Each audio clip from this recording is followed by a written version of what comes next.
Swamiji.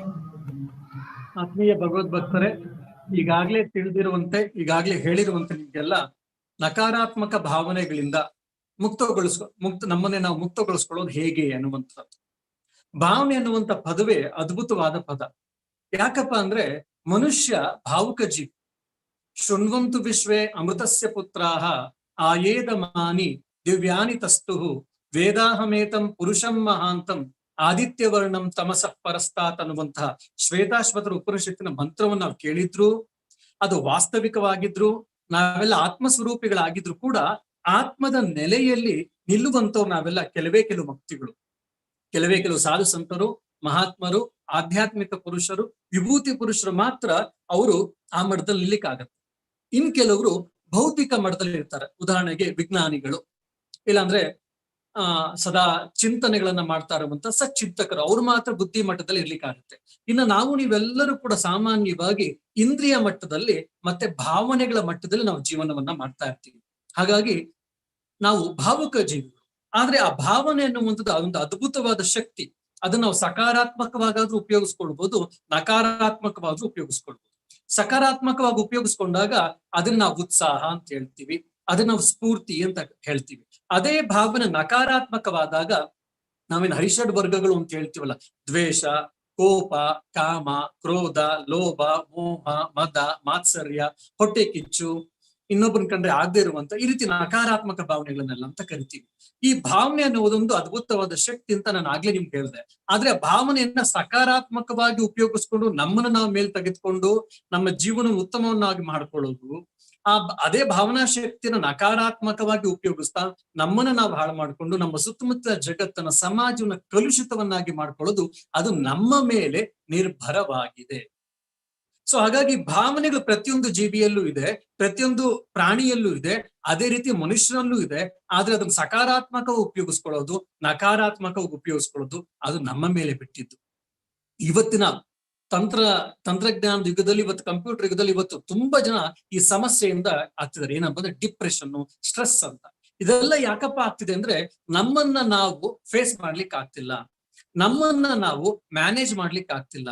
So ನಮ್ಮ ಆಲೋಚನೆಗಳನ್ನ, ನಮ್ಮ ಚಿಂತನೆಗಳನ್ನ ನಾವು ಸರಿಯಾದ ದಿಕ್ಕಿನಲ್ಲಿ ತೆಗೆದುಕೊಂಡು ಹೋಗ್ಲಿಕ್ಕೆ ಆಗದೆ ಇರೋದ್ರಿಂದ, ಅಂದರ್ಥ ನಾವು ನಕಾರಾತ್ಮಕ ಚಿಂತನೆಗಳ ಪ್ರಭಾವಕ್ಕೆ ಒಳಗಾಗಿರೋದ್ರಿಂದ ಇವತ್ತು ಸೂಸೈಡಲ್ ಅಟೆಂಪ್ಟ್ಸ್ ಜಾಸ್ತಿ ಆಗ್ತಾ ಇದೆ. ಏನು, ತಂದೆನೋ ತಾಯಿನೋ ಮಗನ್ಗೋ ಬರ್ತ್ಡೇ ಪಾರ್ಟಿಗೆ ಹೋಗ್ಬೇಡ ಅಂದ್ರೆ ಸೂಸೈಡ್ ಮಾಡ್ಕೊಳ್ತಾರೆ. ಇಲ್ಲ ಮಾರ್ಕ್ಸ್ ಫೇಲ್ ಆಗಿದ್ದಾರೆ ಅಂತೇಳಿ ಸೂಸೈಡ್ ಮಾಡ್ಕೊಳ್ಳೋದು ನಾವೆಲ್ಲ ಮುಂಚೆ ಕೇಳಿದ್ವಿ. ಈಗ ಮಾರ್ಕ್ಸ್ ಕಡಿಮೆ ಬಂದಿದೆ ಅಂತೇಳಿ ಸೂಸೈಡ್ ಮಾಡ್ಕೊಳ್ತಿದ್ದಾರೆ. ಇದೆಲ್ಲ ಯಾಕಪ್ಪ ಅಂದ್ರೆ ಅವರ ಮೇಲೆ ಇರುವಂತಹ ಅವ್ರಿಗೆ ನಕಾರಾತ್ಮಕ ಭಾವನೆ. ಹಾಗಾಗಿ ಇವತ್ತಿನ ತಂತ್ರಜ್ಞಾನದ ಯುಗದಲ್ಲಿ ನಕಾರಾತ್ಮಕ ಭಾವನೆಗಳಿಂದ ಆಚೆ ಬರುವುದು ಬಹಳ ಪ್ರಮುಖವಾದದ್ದು. ನಾವೆಲ್ಲ ಇನ್ನೇನ್ ಚಳಿಗಾಲ ಪ್ರಾರಂಭ ಆಗ್ತಾ ಇದೆ. ಚಳಿಗಾಲ ಪ್ರಾರಂಭ ಆದಾಗ ಬೆಳಿಗ್ಗೆ ಹೇಳುವಂತ ತುಂಬಾ ಕಷ್ಟ. ಇಲ್ಲೆಲ್ಲ ಪ್ರಾಯಶಃ ಬೆಂಗಳೂರು, ಮೈಸೂರಲ್ಲೆಲ್ಲ ಏನ್ ತುಂಬಾ ಅಂತಂದ್ರೆ 16, 18, 22 ಇರುತ್ತೆ. ಎಲ್ಲೋ ಅಪರೂಪಕ್ಕೆ ಡಿಸೆಂಬರ್, ಜನವರಿ ಮಧ್ಯದಲ್ಲಿ ಒಂದು 12, 14 ಹೋಗ್ಬಿಟ್ರೆ ಅದೇ ಒಂದು ದೊಡ್ಡ ವಿಷಯ. ಆದ್ರೂ ಕೂಡ ನಾವು ಬೆಳಗ್ಗೆ ಹೇಳಲಿಕ್ಕೆ ಆಗ್ತಾ ಇರಲ್ಲ. ನೆಗಡಿ ಅಂತೀವಿ, ಜ್ವರ ಅಂತೀವಿ, ಕೆಮ್ಮು ಅಂತೀವಿ, ನಮ್ಗೆ ಸುಸ್ತಾಗುತ್ತೆ ಅಂತೀವಿ, ಬೆಳಗ್ಗೆ ಹೇಳಕ್ ಆಗಲ್ಲ ಅಂತೀವಿ, ಬೆಳಗ್ಗೆ ಹೇಳಕ್ ಹೇಗೆ ಅಂತೆಲ್ಲ ನಾವು ಮಾತಾಡ್ತೀವಿ. ಆದ್ರೆ ನಮ್ಮ ದೇಶದ ಪರಿಧಿಯನ್ನ ಪ್ರೊಟೆಕ್ಟ್ ಮಾಡ್ತಿರುವಂತ, ರಕ್ಷಿಸ್ತಿರುವಂತಹ ಸೈನಿಕರು -40 ಡಿಗ್ರಿಲಿದ್ದು ಬೆಳಗಿನಿಂದ ರಾತ್ರಿಯವರೆಗೂ ಮೈಯೆಲ್ಲ ಕಣ್ಣನ್ನಾಗಿ ಮಾಡ್ಕೊಂಡು ಅವರು ನಮ್ಮ ದೇಶದ ಭೂಭಾಗವನ್ನ ಪಹರೆ ಮಾಡ್ತಾ ಇರ್ತಾರೆ, ಅಂದ್ರೆ ಕಾಯ್ತಾ ಇರ್ತಾರೆ. ನಾವು 14 ಡಿಗ್ರಿ 16 ಡಿಗ್ರಿಗೆ ನಮ್ಗೆ ಹೇಳಲಿಕ್ಕೆ ಆಗಲ್ಲ ಅಂತೀವಿ. ಆದ್ರೆ ಅವ್ರು -40 ಇದ್ದು ಕೂಡ ಅವ್ರು ಅಷ್ಟೆಲ್ಲ ವಿಜಿಲೆನ್ಸ್ ಆಗಿ, ಅಷ್ಟೆಲ್ಲ ಅಲರ್ಟ್ ಆಗಿತ್ತು ಹೇಗೆ ಮಾಡ್ಲಿಕ್ಕಾಗತ್ತೆ ಅವ್ರ ಕಾರ್ಯವನ್ನ ಅಂತ ಅಂದ್ರೆ ಅವ್ರು ಇರುವಂತ ಭಾವನಾ ಶಕ್ತಿ. ಯಾವ್ದಾ ಭಾವನಾ ಶಕ್ತಿ? ದೇಶಭಕ್ತಿ. ನನ್ನ ದೇಶ, ನನ್ನ ಮಾತೃಭೂಮಿ, ನನ್ನ ಭಾರತ ದೇಶ ಅಂತ ಭಾವನಾ ಶಕ್ತಿ ಇರೋದ್ರಿಂದ ಅವ್ರು -40 ಇದ್ರು ಕೂಡ ಹಗಲೆನ್ನದೇ ರಾತ್ರಿ ಎನ್ನದೇ ಊಟ ತಿಂಡಿ ಎಲ್ಲ ಏನು ಸರಿಯಾಗಿ ಇಲ್ದಿದ್ರು ಕೂಡ ಅವರು ನಮ್ಮ ದೇಶವನ್ನು ರಕ್ಷಣೆ ಮಾಡ್ತಿದ್ದಾರೆ. ಭಾವನೆಗೆ ಈ ರೀತಿ ಅದ್ಭುತವಾದ ಶಕ್ತಿ. ಅದನ್ನೇ ವಿಜ್ಞಾನಿಗಳು ಹೇಳ್ತಾರೆ, ಒಂದು ಸಾಮಾನ್ಯವಾದಂತ ಉಕ್ಕಿನ ಬಿಡಿ ಭಾಗ ಅಂದ್ರೆ ಪೀಸ್ ಆಫ್ ಸ್ಟೀಲ್, ಉಕ್ಕಿನ ಬಿಡಿ ಭಾಗವನ್ನು ನಾವೇನಾದ್ರೂ ಮ್ಯಾಗ್ನೆಟೈಸ್ ಮಾಡಿದ್ರೆ ಅದು 12ರಿಂದ 15% ಹೆಚ್ಚಿನ ಶಕ್ತಿಯನ್ನ ಪಡ್ಕೊಳ್ಳುತ್ತೆ. ಅದು ಏನನ್ನು ಬೇಕಾದ್ರೂ ಮಾಡ್ಬೋದು. ಅದೇ ಉಕ್ಕಿನ ತುಂಡಿಗೆ ಏನಾದ್ರೂ ಆ ಮ್ಯಾಗ್ನೆಟೈಸ್ ಪವರ್ ನಾವು ತೆಗೆದ್ಬಿಟ್ಟಿವಿ ಅಂತಂದ್ರೆ ಒಂದು ಸಣ್ಣ ಮಳೆಯನ್ನು ಕೂಡ ಅದು ಎತ್ತಲಿಕ್ಕೆ ಆಗೋದಿಲ್ಲ ಅಂತ ಹೇಳ್ತಾರೆ. ಸೊ ಇದು ಭಾವನೆಗಳ ಶಕ್ತಿ. ನಾವು ಸಕಾರಾತ್ಮಕ ಭಾವನೆಗಳಿಂದ ಇದ್ದಿದ್ವಿ ಅಂದ್ರೆ ಜೀವನದಲ್ಲಿ ಎಷ್ಟೇ ಕಷ್ಟಗಳು ಬಂದ್ರು ಎಷ್ಟೇ ಸಮಸ್ಯೆಗಳು ಬಂದ್ರು, ಎಷ್ಟೇ ಚಾಲೆಂಜ್ಗಳು ಬಂದ್ರು ಕೂಡ ಅದನ್ನ ಎದುರಿಸ್ಕೊಂಡು ನಾವು ಮುಂದಕ್ಕೆ ಹೋಗ್ತಾ ಇರ್ತೀವಿ. ಆದ್ರೆ ನಕಾರಾತ್ಮಕ ಭಾವನೆಗಳು ಬಂದ್ರೆ ಜೀವನ ಚೆನ್ನಾಗಿದ್ರು, ತಂದೆ ತಾಯಿ ಎಲ್ಲ ನಮ್ಗೆಲ್ಲ ವ್ಯವಸ್ಥೆಗಳನ್ನು ಮಾಡಿಕೊಟ್ಟಿದ್ರು, ನಮ್ಗೆ ಎಲ್ಲಾ ತರದ ಎಕ್ಸ್ಟರ್ನಲಿ ಎಲ್ಲ ರಿಸೋರ್ಸಸ್ ಇದ್ರೂ ಕೂಡ ನಾವು ಅದನ್ನ ಉಪಯೋಗಿಸ್ಕೊಂಡು ಜೀವನದಲ್ಲಿ ಮುಂದೆ ಬರ್ಲಿಕ್ಕೆ ಸಾಧ್ಯ ಆಗೋಲ್ಲ. ಅದಕ್ಕೆ ನಾನು ಯಾವಾಗ್ಲೂ ತಮಾಷೆಗೆ ಹೇಳ್ತಾ ಇರ್ತೀನಿ, ಜೀವನದ ದೃಷ್ಟಿಕೋನ ಇರುವಂತವ್ರು ನಾವೇ ಹೇಗಿರ್ತೀವಿ ಅಂತ. ಇಡೀ ಮನುಕುಲದಲ್ಲಿ, ಇಡೀ ಪ್ರಪಂಚದಲ್ಲಿ ಇರುವಂತ ಎಲ್ಲಾ ದೇಶದವರು, ಎಲ್ಲಾ ಧರ್ಮದವರು ಎಲ್ಲರನ್ನು ಕೂಡ 3 ಭಾಗಗಳ ನಾವು ವಿಂಗಡಿಸ್ಬೋದು. ಜೀವನದ ಮೇಲೆ ದೃಷ್ಟಿಕೋನ ಇರುವಂತವ್ರು ಏನು, ಕೆಲವು ವ್ಯಕ್ತಿಗಳು ಯೋಚನೆ ಮಾಡ್ತಾರೆ ನಾನೇ ಸಮಸ್ಯೆ ಅಂದ್ರೆ ಅವ್ರಿಗೆ ಅವರೇ ಸಮಸ್ಯೆ ಆಗ್ಬಿಟ್ಟಿರ್ತಾರೆ. ಯಾಕಾದ್ರೂ ಭಗವಂತ ಹುಟ್ಸದ್ನೋ, ಯಾಕಾದ್ರೂ ನಾನು ಈ ಭೂಮಿಗೆ ಬಂದೋ, ಯಾಕಂದ್ರೆ ಏನ್ ಮಾಡಕ್ ಹೋದ್ರು ಪ್ರಾಬ್ಲಮ್ ಆಗುತ್ತೆ, ಏನ್ ಮಾಡಕ್ ಹೋದ್ರು ತಪ್ಪಂತ ಆಗ್ತದೆ, ಏನ್ ಮಾಡಕ್ ಹೋದ್ರು ಫೇಲ್ಯೂರ್ ಆಗ್ತಾ ಇದೆ, ಹೀಗೆ ಅಂತೇಳಿ ಅವ್ರ ಬಗ್ಗೆ ಅವ್ರಿಗೆ ನಕಾರಾತ್ಮಕ ಭಾವನೆ ಇರುತ್ತೆ. ಹಾಗಾಗಿ ಇಂಥವ್ರೆ ಸೂಸೈಡಲ್ ಅಟೆಂಪ್ಟ್ಸ್ ಜಾಸ್ತಿ ಮಾಡ್ತಿರ್ತಾರೆ, ಸೂಸೈಡ್ ಮಾಡ್ಕೊಳ್ಳೋದು, ಜೀವನದ ಸಂಗ್ರಾಮನ ಎದುರಿಸ್ಲಿಕ್ಕಾಗದೆ ಜೀವನದ ವಿಮುಖರಾಗ್ತಿರ್ತಾರೆ. ಜೀವನದ ಸ್ಪರ್ಧೆಯಲ್ಲಿ, ಜೀವನ ಸಂಗ್ರಾಮದಲ್ಲಿ ಮುಂದಕ್ಕೆ ಹೋಗ್ಲಿಕ್ಕೆ ಆಗಲ್ಲ. ಯಾಕಂದ್ರೆ ಅವ್ರ ನಕಾರಾತ್ಮಕ ಭಾವನೆ ಅಷ್ಟು ಆಳವಾಗಿರುತ್ತೆ. ಅಂತವ್ರ ಆಲೋಚನೆ ಏನ್ ಮಾಡ್ತಿರ್ತಪ್ಪ ಅಂದ್ರೆ ನಾನೇ ಸಮಸ್ಯೆ ಅಂತ. ಅಂದ್ರೆ ಅವರ ಆಲೋಚನೆ, ಅವರ ಚಿಂತನೆ, ಅವರ ಕೆಲಸ, ಅವರ ಕಾರ್ಯವೈಖರಿ, ಅವರ ಸಂಸ್ಕಾರಗಳು, ಅವರ ಸುತ್ತಮುತ್ತ ಪರಿಸರ, ಅವರ ಜನಮನ ಎಲ್ಲರನ್ನು ಕೂಡ ಬೈತಾ ಇರ್ತಾರೆ, ಬೈಕೊಳ್ತಿರ್ತಾರೆ. ಇನ್ನು ಕೆಲವರು ಇದ್ದಾರೆ ನನಗೇ ಸಮಸ್ಯೆ ಅಂತ. ಸಾಮಾನ್ಯವಾಗಿ ನೀವೆಲ್ಲ ಕೇಳಿರ್ತೀರಾ ಅನ್ಸುತ್ತೆ, ಜೀವನದಲ್ಲಿ ಯಾರಿಗೇನ್ ತಪ್ಪು ಮಾಡಿದ್ನೋ, ಯಾವ ಪಾಪ ಮಾಡಿದ್ನೋ ಯಾವ ಜನ್ಮದಲ್ಲಿ ಗೊತ್ತಿಲ್ಲ ಮರ್ಯ, ಜೀವನ ಪೂರ್ತಿ ಜೀವನದ ಉದ್ದಕ್ಕೂ ನಮ್ಗೆ ಸಮಸ್ಯೆ. ಏನು ಇವತ್ತೊಂದು ಸಮಸ್ಯೆ ಬಂದಿತ್ತು, ಇವತ್ತು ರಾತ್ರಿ ಕಷ್ಟಪಟ್ಟು ಇವತ್ತು ನಾಳೆ ಅದನ್ನ ಒಂದು ಪರಿಹರಿಸ್ಕೊಂಡೆ, ಅದನ್ನ ಸಾಲ್ವ್ ಮಾಡ್ಕೊಂಡೆ, ಮತ್ತೆ ಮಾರನೇ ದಿವಸ ಇನ್ನೊಂದು ಹೊಸ ಸಮಸ್ಯೆ.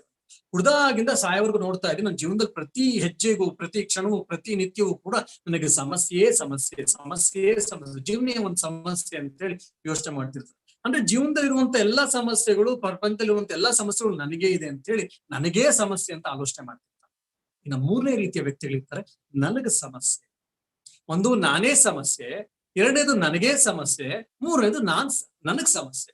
ಜೀವನ ಅಂದ್ಮೇಲೆ ಹುಟ್ಟು ಸಾವು ಇದೆ, ಜೀವನ ಅಂದ್ಮೇಲೆ ಕಷ್ಟ ಸುಖ ಇದೆ, ಜೀವನ ಅಂದ್ಮೇಲೆ ನೋವು ನಲಿವು ಇದೆ, ಜೀವನ ಅಂದ್ಮೇಲೆ ಲಾಭ ನಷ್ಟ ಇದೆ, ಜೀವನ ಅಂದ್ಮೇಲೆ ಬೇಸಿಗೆಗಾಲನೂ ಇದೆ, ಮಳೆಗಾಲನೂ ಇದೆ, ಚಳಿಗಾಲನೂ ಇದೆ. ಅದೇ ರೀತಿ ಜೀವನ ಅಂದ್ಮೇಲೆ ಕಷ್ಟ ಮತ್ತೆ ಸುಖಗಳ ಮಿಶ್ರಣ ಇದೆ. ಸೊ ಈಗ ನಮ್ಗೇನೋ ಜೀವನದಲ್ಲಿ ಸಮಸ್ಯೆ ಬಂದಿದೆ, ಜೀವನದಲ್ಲಿ ಏನೋ ಕಷ್ಟಗಳು ಬಂದಿದೆ, ಅದನ್ನ ಹೇಗೆ ಪರಿಹರಿಸ್ಕೊಳ್ಬೇಕು, ಕಷ್ಟ ಬಂದಿದೆ, ಸಮಸ್ಯೆ ಬಂದಿದೆ, ಸವಾಲ್ ಬಂದಿದೆ ಅಂತ ಹೇಳಿ ಅರ್ಥ ಮಾಡ್ಕೊಂಡು ಅದನ್ನ ಸ್ವೀಕರಿಸಿ ಅದಕ್ಕೇನ್ ಪರಿಹಾರ ಅಂತ ಅವನೇ ಕಂಡ್ಕೊಂಡು ತಿಳ್ಕೊಂಡು ಆಲೋಚಿಸ್ಕೊಂಡು ಪರಿಹಾರವನ್ನು ಜೀವನದಲ್ಲಿ ಅಳವಡಿಸ್ಕೊಂಡು ಮುಂದಕ್ಕೆ ಹೋಗುದು. ಇದು ಒಂದು. ಅವನ್ಗೆ ಅರ್ಥ ಆಗದಿದ್ರೆ ಬೇರೆ ಗುರುಗಳ ಹತ್ರ, ಇಲ್ಲ ತಿಳಿದವ್ರ ಹತ್ರ, ಜ್ಞಾನಿಗಳ ಹತ್ರ ಪಡ್ಕೊಂಡು ಅರ್ಥ ಮಾಡ್ಕೊಂಡು ಜೀವನದಲ್ಲಿ ಮುಂದೆ ಹೋಗುದು. ಸೊ ನಮ್ಮ ಇಡೀ ಜೀವನದ ಪಯಣ ಏನಪ್ಪಾ ಅಂದ್ರೆ ನಾನೇ ಸಮಸ್ಯೆಯಿಂದ ನನಗೇ ಸಮಸ್ಯೆ, ನನಗೇ ಸಮಸ್ಯೆಯಿಂದ ನನಗ್ ಸಮಸ್ಯೆ, ಈ ಇಡೀ ಜೀವನದ ಪಯಣ.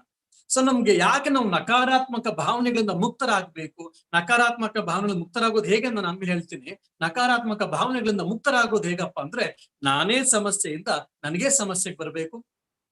ಬರುವುದಂದ್ರೆ ಏನು, ಈಗ ಒಂದ್ ಸ್ಟೇಷನ್ ಇನ್ನೊಂದು ಸ್ಟೇಷನ್ಗೆ ಬರ್ತೀವಿ, ಒಂದು ಊರಿಂದ ಇನ್ನೊಂದು ಊರಿಗೆ ಬರ್ತೀವಿ. ಆತರ ನಾನೇ ಸಮಸ್ಯೆ ನನಗೆ ಸಮಸ್ಯೆ ಅಂದ್ರೆ ಅದನ್ನ ಊರಿನ ಹೆಸರೇ, ಅದೊಂದು ಸ್ಥಳದ ಹೆಸರೇ ಇಲ್ಲ. ಇದು ಮಾನಸಿಕ ಚಿಂತನೆ, ಮಾನಸಿಕ ಆಲೋಚನೆ, ಇಲ್ಲ ಮಾನಸಿಕ ಭಾವನೆ. ಇನ್ನೂ ಸ್ಪಷ್ಟವಾಗಿ ಹೇಳ್ಬೇಕಂದ್ರೆ ದೃಷ್ಟಿಕೋನ.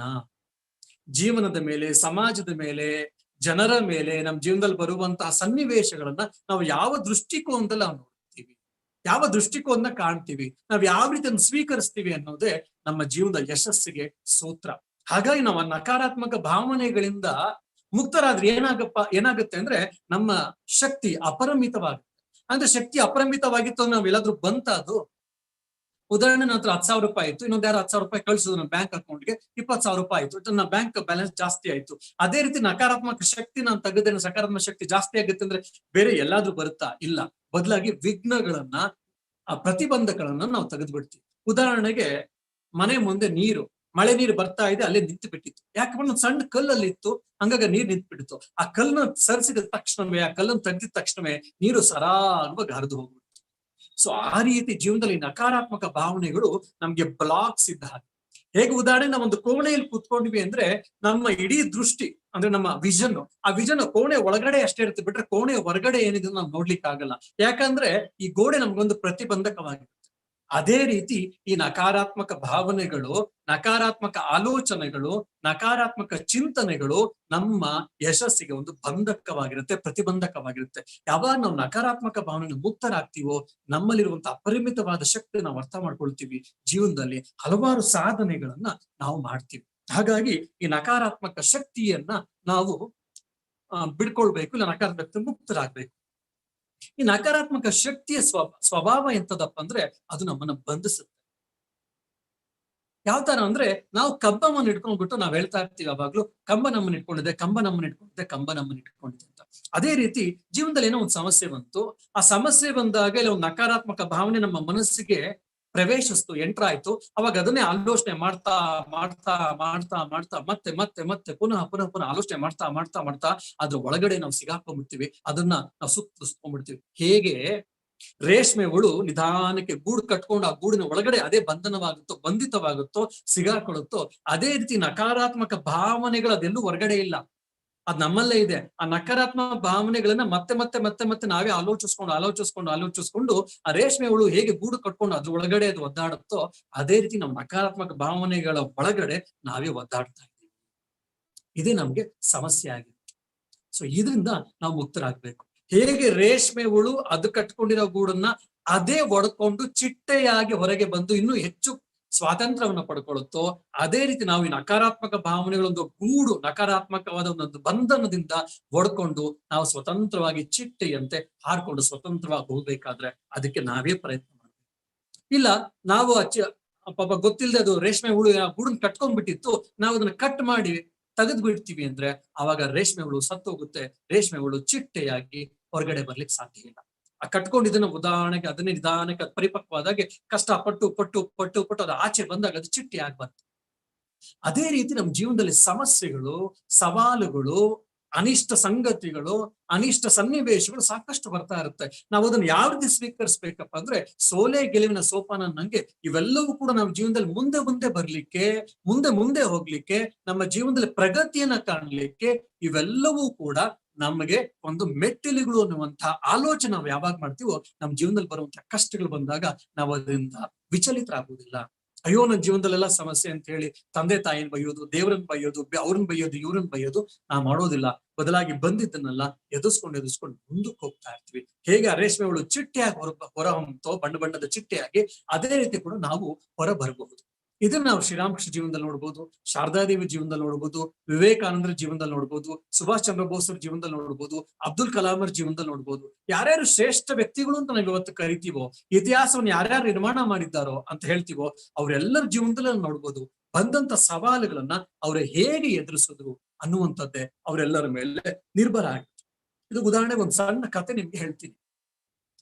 ಒಬ್ಬ ಪೂಜಾರಿ ಎರಡು ಸ್ನಾನವನ್ನು ಮಾಡಿ, ಕೊಳದಲ್ಲಿ ಸ್ನಾನವನ್ನು ಮಾಡಿ, ಎರಡು ಬೆಂದಿಗೆಯಲ್ಲಿ ನೀರನ್ನು ತೆಗೆದುಕೊಂಡು ದೇವಸ್ಥಾನಕ್ಕೆ ಹೋಗ್ತಿದ್ದ. ಅವನು ಬಡವನಾಗಿದ್ದ. ಆ ದೇವಸ್ಥಾನ ಊರ್ ಹೊರಗಡೆ ಎಲ್ಲೋ ಕಾಡಿನ ಮಧ್ಯದಲ್ಲಿ ಇತ್ತು. ಹಾಗಾಗಿ ಅವನಿಗೆ ಹೆಚ್ಚು ಹಣ ಇರ್ಲಿಲ್ಲ, ಮತ್ತೆ ಯಾರು ಅವ್ನಿಗೆ ಸಹಾಯ ಮಾಡೋರು ಇರ್ಲಿಲ್ಲ. ಎಲ್ಲೋ ವಾರಕ್ಕೊಂದ್ಸನೋ ವಾರಕ್ಕೆಡ್ಸನೋ ಯಾರೋ ಒಬ್ರು ಬರೋರು, ಏನೋ ಒಂಚೂರು ಪೂಜೆ ಮಾಡ್ಸೋರು, ತೆಂಕಾಯಿ ಮಾಡೋ ಒಂದು ಬಿಡಗಾಸ್ ಕೊಡ್ತಾ ಇದ್ರು. ಆ ಬಿಡಗಾಸ್ನಲ್ಲಿ ಇವ್ನು ಜೀವನ ಮಾಡ್ಕೊಂಡು ದೇವರಿಗೆ ಪೂಜೆ ಪುರಸ್ಕಾರ ಎಲ್ಲವನ್ನೂ ಮಾಡ್ಬೇಕಿತ್ತು. ಅದು ಕೂಡ ಭಕ್ತಿಯಿಂದ ಅವ್ನು ಮಾಡ್ತಾ ಇದ್ದ. ಆ ಎರಡು ಬಿಂದಿಗೆಯಲ್ಲಿ ಅವನು ಕೊಳದಲ್ಲಿ ಸ್ನಾನ ಮಾಡಿ ಎರಡು ಬಿಂದಿಗೆಯಲ್ಲಿ ನೀರು ತೆಗೆದುಕೊಂಡು ಹೋಗ್ಬೇಕಾದ್ರೆ ಪ್ರಾಯಶಃ ಒಂದು 200-250 ಮೀಟರ್ ಅಷ್ಟು ದೂರ ಇತ್ತು. ತೆಗೆದುಕೊಂಡು ಹೋಗ್ತಾ ಇದ್ದ. ಅವನು ಬಡವ ಬೇರೆ ಆಗಿದ್ದ. ಹಾಗಾಗಿ ಅವನಿಗೆ ಹೆಚ್ಚು ವಸ್ತುಗಳು ಇರಲಿಲ್ಲ. ಇದ್ದಂತ ಒಂದು ಗುಡಿಸಿನಲ್ಲಿ ಒಂದು ಸಾಮಾನ್ಯವಾದ ಜೀವನವನ್ನು ಮಾಡ್ತಾ ಸಂಸಾರ ನಿರ್ವಹಿಸ್ಕೊಂಡು ಹೋಗ್ತಿದ್ದ. ಆ ಎರಡು ಬಿಂದಿಗೆಯಲ್ಲಿ ನೀರು ತೆಗೆದುಕೊಂಡು ಹೋಗುವಷ್ಟರಲ್ಲಿ ಒಂದು ಬಿಂದಿಗೆ ನೀರು ತುಂಬಾನೇ ಇರ್ತಾ ಇತ್ತು, ಸಂಪೂರ್ಣವಾಗಿ ನೀರು ಇರ್ತಿತ್ತು, ಫುಲ್ ಆಗಿರ್ತಿತ್ತು. ಇನ್ನೊಂದು ಬಿಂದಿಗೆಯ ನೀರು ಅರ್ಧಕ್ಕೆ ಹೋಗಿರ್ತಿತ್ತು. ಯಾಕಪ್ಪ ಅಂದ್ರೆ ಆ ಒಂದು ಬಿಂದಿಗೆಯಲ್ಲಿ ಅರ್ಧ ಇರುವಂತಹ ನೀರಿನ ಬಿಂದಿಗೆಯಲ್ಲಿ ಏನಾಗಿತ್ತಪ್ಪ ಅಂದ್ರೆ ಆ ಬಿಂದಿಗೆ ಸೋರ್ ಹೋಗ್ತಿತ್ತು, ಆ ಬಿಂದಿಗೆ ತೂತಾಗಿದ್ರಿಂದ ಸೋರ್ತಾ ಇತ್ತು. ಹಾಗಾಗಿ ಚೆನ್ನಾಗಿರುವಂತ ಬಿಂದಿಗೆ, ಯಾವುದೇ ತೂತಿಲ್ಲದಂತ ಬಿಂದಿಗೆ ನೀರು ಪೂರ್ತಿಯಾಗಿರ್ತಿತ್ತು. ದೇವಸ್ಥಾನಕ್ಕೆ ಹೋಗೋರ್ಗು ಅಭಿಷೇಕಕ್ಕೆ ಪೂಜೆಗೆ ತೆಗೆದುಕೊಂಡು, ಇನ್ನು ಸೋರುವಂತಹ ತೂತಿದ್ದಂತ ಬಿಂದಿಗೆ ನೀರು ಅರ್ಧಕ್ಕಷ್ಟೇ ಬರ್ತಾ ಇತ್ತು. ಒಂದ್ಸರಿ, ಇದು ಕಥೆಯಲ್ಲಿ ಅಷ್ಟೇ, ಇದು ಏನಪ್ಪಾ ಅಂದ್ರೆ ಆ ಎರಡು ಬಿಂದಿಗೆಗಳು ಮಾತಾಡ್ಕೊಳ್ಳುವಂತ ಏನು ಅಂದ್ರೆ ಆ ತುಂಬಿರೋ ಬಿಂದಿಗೆ ಹೇಳ್ತಂತೆ, ನೋಡು ನನ್ನ ಯಜಮಾನನನ್ನು ಒಳ್ಳೆ ಸೇವೆ ಮಾಡ್ತಾ ಇದ್ದೀನಿ. ಏನು, ನಾನು ಪ್ರತಿ ದಿವಸ ಅವ್ನು ನೀರು ತುಂಬಿಸಿದಾಗ ನೀರ್ ಎಷ್ಟಿರುತ್ತೋ ನಾನು ದೇವಸ್ಥಾನಕ್ಕೆ ಎತ್ಕೊಂಡು ಬರೋವರೆಗೂ ಅಷ್ಟೇ ನೀರಿರುತ್ತೆ. ಆದ್ರೆ ನಿನ್ನಲ್ಲಿ ದೇವಸ್ಥಾನ ಅಲ್ಲಿ ಕಲ್ಯಾಣಿ ಹತ್ರ ತುಂಬಿಸಿದಾಗ ಫುಲ್ ಇದ್ದಾಗ, ಪೂರ್ತಿ ಇದ್ದಾಗ, ಅದೇ ದೇವಸ್ಥಾನದ ಹತ್ರ ಬರ್ಸೋದ್ಗೆ, ಗರ್ಭ ಮಂದಿರದ ಬರ್ಸೋಕೆ ಅರ್ಧ ಆಗ್ಬಿಡುತ್ತೆ.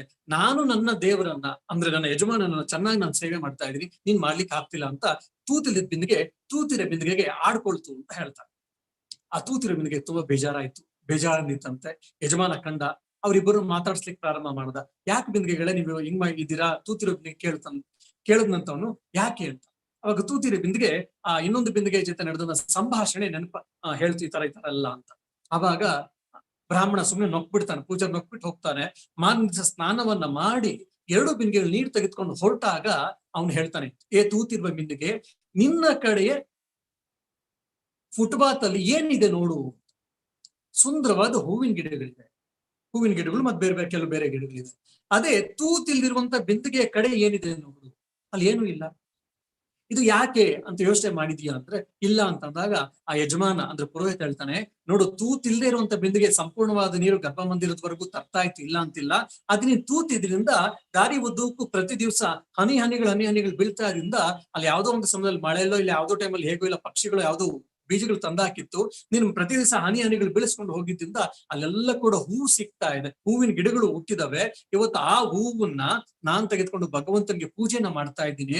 ಆ ಒಂದು ಬಿಂದಿಗೆ ನೀರು ಒಂದು ಆ ಅಭಿಷೇಕಕ್ಕೆ ಹಾಕಿದಾಗಷ್ಟೇ ಅಭಿಷೇಕಕ್ಕೆ ಮುಗ್ದೋಗುತ್ತೆ. ಆದ್ರೆ ನೀನ್ ಕೊಟ್ಟಿರುವಂತಹ ನಿನ್ನ ಹನಿಯ ನೀರಿನಿಂದ ಹುಟ್ಟಿರುವಂತಹ ಈ ಗಿಡಗಳೇನಿದಿಲ್ಲ, ಗಿಡಗಳಿಂದ ಸಿಕ್ಕಿರುವಂತಹ ಹೂವೇನಿದಿಲ್ಲ, ಅದು ಇಡೀ ದಿವಸ ಭಗವಂತನ ತಲೆಯಿಂದ ಹಿಡಿದು ಪಾದದವರೆಗೂ ಇರ್ತದ ನೋಡು ಅಂತ ಹೇಳಿದಾಗ ಆ ತೂತಿನ ಬಿಂದಿಗೆಗೆ ಆನಂದ ಆಯ್ತು. ಅಂದ ಅರ್ಥ ಏನಪ್ಪಾ ಅಂದ್ರೆ, ಜೀವನದಲ್ಲಿ ಆಗುವುದಿಲ್ಲ ಒಳ್ಳೇದಕ್ಕೆ ಅಂತ ಹೇಳಿ ಹಲವಾರು ಶಾಸ್ತ್ರ ಗ್ರಂಥಗಳು ಪ್ರತ್ಯಕ್ಷವಾಗಿ ಪರೋಕ್ಷವಾಗಿ ಮತ್ತೆ ಮಹಾತ್ಮರು ಎಲ್ಲರೂ ಕೂಡ ಹೇಳ್ತಿರ್ತಾರೆ. ಹಾಗಾಗಿ ಜೀವನದಲ್ಲಿ ಬರುವಂತ ಸಮಸ್ಯೆಗಳನ್ನ ಸವಾಲುಗಳನ್ನ ನಾವು ಸಕಾರಾತ್ಮಕವಾಗಿ ಸ್ವೀಕರಿಸ್ಕೊಂಡು ನಾವು ಮುಂದಕ್ಕೆ ಹೋಗೋದ್ ಕಲ್ತ್ಕೋಬೇಕು.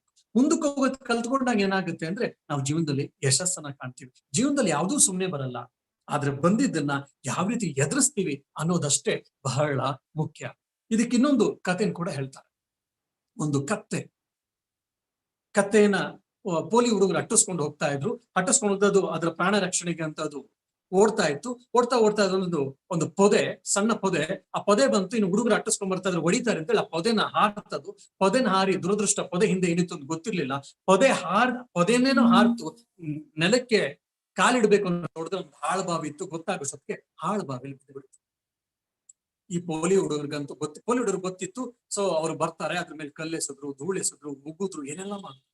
ಆ ಕತ್ತೆ ಕೂಗಾಡ್ತಾ ಇದೆ, ಚೀರಾಡ್ತಿದೆ, ಏನೆಲ್ಲಾ ಮಾಡ್ತಿದೆ. ಆದ್ರೂ ಕೂಡ ಪೋಲಿ ಹುಡುಗರ ಜೊತೆ ಇನ್ನೊಂದಷ್ಟು ಜನ ಸೇರ್ಕೊಳ್ರು. ಅವರುಗಳೆಲ್ಲ ಎಸೆತಾಯ್ತು. ತಮ್ಮಯ್ಯ ದಕ್ಕಯ್ಯ ಅಂತ ಹೇಳಿ ಆ ಕತ್ತೆ ಹೇಳ್ತಾ ಇದ್ರು ಕೂಡ ಯಾರು ಅದರ ಮಾತಿನ ಕೇಳಿಸ್ಕೊಳ್ಳಿಲ್ಲ. ಅದ್ರ ಮೇಲೆ ಬೀಳ್ತಾ ಇದೆ. ಒಂದು ಪ್ರಾಯಶಃ ಒಂದು ಅರ್ಧ ದೇಹವನ್ನು ಮುಚ್ಕೊಳ್ಳೋಷ್ಟು ಕಸವನ್ನು ಎಸ್ತಿದ. ಯಾವ್ದೋ ಒಂದು ಸಂದಲ್ ಅದು ಗೊತ್ತಿಲ್ದಂಗೆ ಆ ಬಿದ್ದಿರೋ ಧೂಳೆಲ್ಲ ಒಂದ್ಸರಿ ಮೈ ಮೇಲೆ ಕೊಡಿದ ತಕ್ಷಣ ಅದೆಲ್ಲ ಕೆಳಗ್ ಬಿದ್ದ ತಕ್ಷಣ ನಿಂತ್ಕೊಂಡಿದ ತಕ್ಷಣ ಒಂದು ಅರ್ಧ ಅಡಿನೂ ಇಲ್ಲ, ಒಂದ್ 2 ಅಡಿಗಳು ಅದ್ ಮೇಲೆ ಬಂತು. ಅವಾಗ ಕತ್ತೆಗೆ ಆಶ್ಚರ್ಯ ಹೇಳ್ತಾರೆ, ನನ್ನ ಮೇಲೆ ಎಸ್ತಿರುವಂತ ಧೂಳು, ಕೆಸರು, ಕಲ್ಲು, ಮಣ್ಣು ಏನೇನಿತ್ತಲ್ಲ ಅದನ್ನೇ ನಾನು ಇವತ್ತು ಪಾಯವಾಗಿ ಮಾಡ್ಕೊಂಡು ಅಡಿಯಾಗಿ ಇಟ್ಕೊಂಡು ನನ್ ಮೇಲಕ್ಕೆ ಬರೋಂಗ ಆಯ್ತಲ್ಲ ಅಂತ ಹೇಳಿ ಅದ್ ಇನ್ನೂ ಸ್ವಲ್ಪ ಕೂಗಾಡಕ್ಕೆ ಇನ್ನು ಬೇರೆ ಬೇರೆ ತರ ಆಕ್ಷನ್ಗಳು ಮಾಡ್ಲಿಕ್ಕೆ ಸ್ಟಾರ್ಟ್ ಆಯ್ತು. ಜನ ಎಸಿದಾಗ ಸ್ಟಾರ್ಟ್ ಮಾಡ್ತಾ ಇದ್ರು. ಹಾಗೆ ಆಗ್ತಾ 4-5-6 ಅಡಿ ಮೇಲಕ್ಕೆ ಬಂದ ತಕ್ಷಣ ಆ ಕತ್ತೆ ಇಡೀ ಶಕ್ತಿಯನ್ನ ಉಪಯೋಗಿಸ್ಕೊಂಡು ಆ ಕತ್ತೆ ಹಾಳುಬಾವಿಯಿಂದ ಆಚೆಗೆ ಎಗರಿ ಓಡಿ ಹೋಯ್ತು. ಅದೇ ಕತ್ತೆ ಮುಂಚೆ ಜನ ಎಸಿತಾ ಇದ್ದಂತ ಕಸವನ್ನ, ಅಯ್ಯೋ ನನ್ ಜೀವನ ಹಾಳಾಯ್ತಲ್ಲ ಅಂತ ಅಳ್ತಾ ಕೂತಿದ್ರೆ ಆ ಕಸದ ರಾಶಿ ಒಳಗಡೆ ಪ್ರಾಯಶಃ ಒಂದು ಹೆಣ ಆಗ್ತಿತ್ತು ಅನ್ಸುತ್ತೆ, ಇಲ್ಲ ಅದ್ರ ಒಳಗಡೆ ಒಂದು ಶವ ಆಗ್ತಾ ಇತ್ತು ಅಂತ ಕಾಣುತ್ತೆ. ಇಲ್ಲ ಎಷ್ಟತ್ರೂ ಕೂಡ ಏನು ಆಗ್ತಾ ಇರಲಿಲ್ಲ. ಬದಲಾಗಿ ಅದ್ರ ಮೇಲೆ ಎಸೆದಂತ ಪ್ರತಿಯೊಂದು ಕಲ್ಲನ್ನ, ಒಂದು ಮಣ್ಣನ್ನ, ಗಲೀಜನ್ನ ಎಲ್ಲವನ್ನು ಕೂಡ ಅದನ್ನ ಮೆಟ್ಟಿ ನಿಂತ್ಕೊಳ್ಳುವಂತ ಪ್ರಯತ್ನವನ್ನ ಮಾಡ್ತು. ಅವ್ರು ಎಸ್ತಿದ್ದನ್ನ ಕಲ್ಮಶ ಅಂತ ನಾವ್ ಹೇಳ್ತೀವಿ, ಕಲ್ಲು ಮಣ್ಣು ಎಲ್ಲ ಅನಿಷ್ಟ ವಸ್ತುಗಳು ಅಂತ ಏನ್ ಹೇಳ್ತೀವಲ್ಲ, ಅದನ್ನ ಅದು ಅಡಿಪಾಯವಾಗಿ ಮಾಡ್ಕೊಂಡು ಅದರ ಪ್ರಾಣವನ್ನು ರಕ್ಷಣೆ ಮಾಡ್ಕೊಂಡು ಹಾಳು ಬಾವಿಂದ ಆಚೆಗೆ ಬರ್ಲಿಕ್ಕೆ ಸಾಧ್ಯ. ಸೊ ಇದು ನಮ್ಮ ಜೀವನ ದೃಷ್ಟಿಕೋನ. ಸೊ ಪ್ರತಿಯೊಂದು ಜೀವನದಲ್ಲಿ ಬರುವಂತ ಸಮಸ್ಯೆಗಳು, ಸವಾಲುಗಳನ್ನ ನಾವು ಅದನ್ನ ಮೆಟ್ಟಿ ನಿಂತ್ಕೊಂಡು ನಾವು ಮುಂದಕ್ಕೆ ಹೋಗ್ತೀವಿ. ಇದೆಲ್ಲ ಕೇಳಕ್ ಚೆನ್ನಾಗಿರುತ್ತೆ, ಅದು ಜೀವನದಲ್ಲಿ ಇದೆಲ್ಲ ಸಾಧ್ಯನಾ? ಹೌದು ಸಾಧ್ಯ. ಯಾಕೆ ನಮ್ಗೆಲ್ಲ ಆಗ್ತಾ ಇಲ್ಲ? ನಾನು ಆಗ್ಲೇ ಹೇಳ್ದೆ, ನಾನೇ ಸಮಸ್ಯೆ, ನನಗ್ ಸಮಸ್ಯೆ. ಅದೆಲ್ಲ ನಮ್ಮ ಜೀವನದಲ್ಲಿ ದೃಷ್ಟಿಕೋನ ಅಂತ. ಅದನ್ನೇ ಶ್ರೀಕೃಷ್ಣ ಪರಮಾತ್ಮ ಭಗವದ್ಗೀತೆ ಚೆನ್ನಾಗಿ ಹೇಳ್ತಾನೆ, ಯದ್ ಭಾವಂ ತದ್ ಭವತಿ. ನಾವು ಯಾವ ರೀತಿ ಭಾವಿಸ್ತಿರ್ತೀವೋ ಆ ರೀತಿ ನಮ್ಮ ಜಗತ್ತು ನಮಗ್ ಕಾಣ್ತಾ ಇರುತ್ತೆ, ಆ ರೀತಿ ಜನಗಳು ಕಾಣ್ತಾ ಇರ್ತಾರೆ, ಇತ್ಯಾದಿಗಳೆಲ್ಲ ನಾವು ಕೇಳಿದೀವಿ.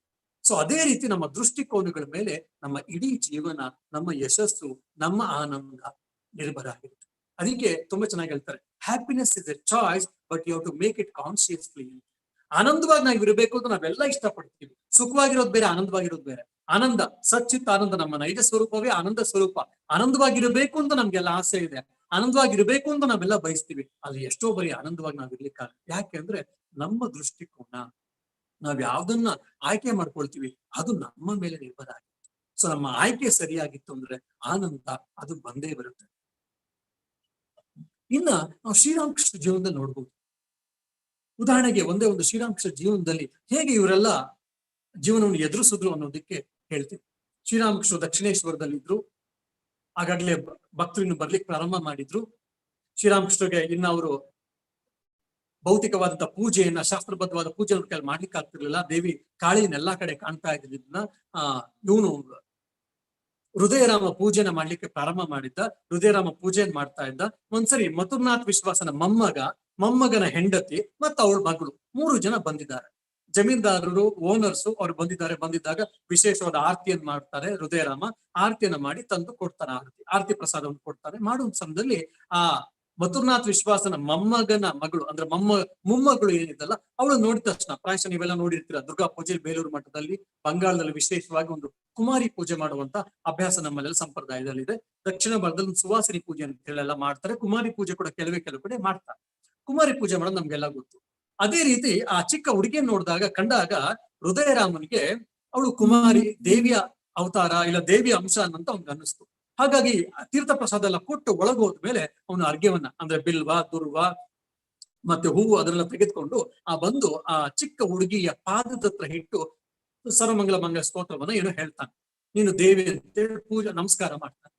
ಆವಾಗ ಮಥುರನಾಥನ ಮೊಮ್ಮಗನ ಹೆಂಡತಿ ಏನಿದಾಳಲ್ಲ, ಅವಳು ಜೋರ ಕೂಗ್ಲಿಕ್ಕೆ ಪ್ರಾರಂಭ ಮಾಡ್ಬಿಡ್ತಾಳೆ. ಹೇಳ್ತಾರೆ, ಅವನು ಕುಮಾರಿ ಪೂಜೆ ಮಾಡಿದ್ದು ನೀನೇ ಕೂಗಾಡ್ತಿದ್ಯ ಅಂದ್ರೆ, ಇಲ್ಲ, ಇವರು ಬ್ರಾಹ್ಮಣರು, ನಾವು ಬೆಸ್ತ್ರ ಕುಲದವರು. ಬ್ರಾಹ್ಮಣರೇನಾದ್ರು ಈ ತರ ಹೆಣ್ಮಕ್ಳಿಗೆ ಪೂಜೆನ ಮಾಡಿದ್ರು ಅಂತ ಅಂದ್ರೆ, ಬ್ರಾಹ್ಮಣರು ಹೆಣ್ಮಕ್ಳಿಗೆ ಈ ತರ ಬೆಸ್ತ್ರ ಹೆಣ್ಮಕ್ಳು ಅಂದ್ರೆ ಕೆಳಗಿನ ಜಾತಿಯವ್ರಿಗೆ ಏನಾದ್ರು ಪೂಜೆಗಳು ಮಾಡಿದ್ರು ಅಂದ್ರೆ ಆ ಹೆಣ್ಮಗಳು ವೈಧವ್ಯವನ್ನ ಪಡಿತಾಳೆ. ಹಾಗಾಗಿ ಇವರು ಪೂಜಾರಿಗಳು ಪೂಜೆ ಮಾಡಿದ್ನ ನನ್ನ ಮಗಳಿಗೆ ವೈಧವ್ಯ ಪ್ರಾಪ್ತಿ ಆಗುತ್ತೆ ಅಂತ ಹೇಳ್ಬಿಡ್ತಾಳೆ. ಅದು ಒಂದು ಲೋಕಾಚಾರ. ಆ ಒಂದು ಭಾಗದಲ್ಲಿ ಆ ಭಾವನೆ ಇತ್ತು. ಆ ಭಾವನೆ ನಾವು ಹೇಳ್ಬಿಟ್ರು. ಸೊ ಗಂಡನಿಗೂ ಸಿಟ್ಟು ಬಂದ್ಬಿಡ್ತು. ಅವ್ನು ಹೇಳ್ತಾನೆ ಹೃದಯನಿಗೆ, ನೀನಿನೊಂದು ನಿಮಿಷ ಏನಾದ್ರು ಇದ್ರೆ ನಿನ್ನ ತಲೆ ನಿನ್ನ ದೇಹದ ಮೇಲೆ ಇರಲ್ಲ. ಅಂದ್ರೆ ನಿನ್ ತಲೆ ಕತ್ತರಿಸ್ತೀನಿ, ಬ್ರಾಹ್ಮಣ ಅಂತ ನಾನು ಸುಮ್ಮನೆ ಬಿಟ್ಟಿದ್ದೀನಿ, ಬೇರೆಯವ್ರಿಗೆ ತಲೆ ಕತ್ತರಿಸಿದ್ದೆ ಹೊಟ್ಟೋಗಿಲಿಂದ ಅಂತ ಹೇಳ್ದ. ಹೃದಯ ಸುಮ್ಮನೆ ಹೋಗೋ ಬದಲು ಹೋಗ್ಬಿಟ್ಟು ಶ್ರೀರಾಮಕೃಷ್ಣ ಅಂತ ಹೇಳ್ತಾನೆ. ಮಥುರ್ನಾಥ್ ವಿಶ್ವಾಸನ ಮೊಮ್ಮಗೆ ಹೇಳ್ತಾ ಇದ್ದಾನೆ, ನಾನು ನೀವು ಎಲ್ಲರೂ ಕೂಡ ಹೊರಗಡೆ ಇಲ್ಲಿಂದ ಹೋಗ್ಬೇಕಂತ. ಇಮ್ಯಾಜಿನ್ ಮಾಡಿ, ಯೋಚನೆ ಮಾಡಿ, 12 ವರ್ಷಗಳ ಕಾಲ ಕಠಿಣ ತಪಸ್ಸನ್ನ ಶ್ರೀರಾಮಕೃಷ್ಣ ಮಾಡಿದ್ರು. ಶ್ರೀರಾಮಕೃಷ್ಣ ಮಥುರ್ನಾಥ್ ವಿಶ್ವಾಸ ಏನನ್ ಬೇಕಾದ್ರೂ ಮಾಡಿ ಕೊಡ್ತಾ ಇದ್ದ. ಅವರ ಅತ್ತೆಯಾದ ರಾಣಿ ರಾಸ್ಮಣಿ ಎಷ್ಟು ಚೆನ್ನಾಗಿ ನೋಡ್ಕೊಂಡಿದ್ದು ನಮ್ಗೆಲ್ಲಾ ಗೊತ್ತು. ಶ್ರೀರಾಮಕೃಷ್ಣ ಜೀವನ ಓದಿದವ್ರಿಗೆ ರಾಣಿ ರಾಸ್ಮಣಿಗೆ ಯುವಕರಾಗಿದ್ದಂತ ಶ್ರೀರಾಮಕೃಷ್ಣ ಕಪಾಳ ಕೊಡ್ದಿದ್ರು. ಅದೆಲ್ಲವನ್ನೂ ಕೂಡ ಸಹಿಸ್ಕೊಷ್ಟೆಲ್ಲ ಗೌರವ ಕೊಟ್ಟಿದ್ದಂತವ್ರು. ಅಂತ ಸ್ಥಿತಿ ನಾವೇನಾದ್ರು ಇದ್ರೆ ನಮ್ಗೆ ಯಾರು ಅಂದ್ರೆ ಅವನೇ ಹೇಳಕ್ಕೆ, ಅವರ ತಾತ, ಅವರ ಮುತ್ತಜ್ಜಿ ಎಲ್ಲ ಕೂಡ ನಂಗೆ ಎಷ್ಟು ಚೆನ್ನಾಗಿ ನೋಡ್ಕೊಂಡಿದ್ರು, ಇವ್ರು ಯಾರು ಹೇಳಕ್ಕೆ ಅಂತ ಇತ್ಯಾದಿಗಳನ್ನ ನಾವು ಬೈತಾ ಇರ್ತಿದ್ವಿ, ಕೂಗಾಡ್ತಿದ್ವಿ, ಚೀರಾಡ್ತಿದ್ವಿ, ಇಲ್ಲ ಶಾಪ ಹಾಕ್ತಿದ್ವಿ ಅಂತ ಕಾಣುತ್ತೆ. ಆದ್ರೆ ಶ್ರೀರಾಮಕೃಷ್ಣ ಹೇಳ್ತಾರೆ, ಹೌದಾ ಹೋಗ್ಬೇಕಂತ, ಸರಿ ನಡಿ ಅಂತೇಳಿ ಆ ಚಿಕ್ಕ ಮಂಚದ ಮೇಲೆ ಕೂತಿರ್ತಾರೆ. ಒಂದು ಸಣ್ಣ ಟವಲ್, ಸಣ್ಣ ನ್ಯಾಪ್ಕಿನ್ ಇರುತ್ತೆ, ಹೆಗಲ ಮೇಲೆ ಹಾಕೊಂಡು ಹೃದಯ ಜೊತೆ ನಡ್ಕೊಂಡು ಹೋಗ್ತಿರ್ತಾರೆ. ಅದನ್ನ ಒಬ್ಬ ಆಳು ಗಮನಿಸ್ತಾನೆ.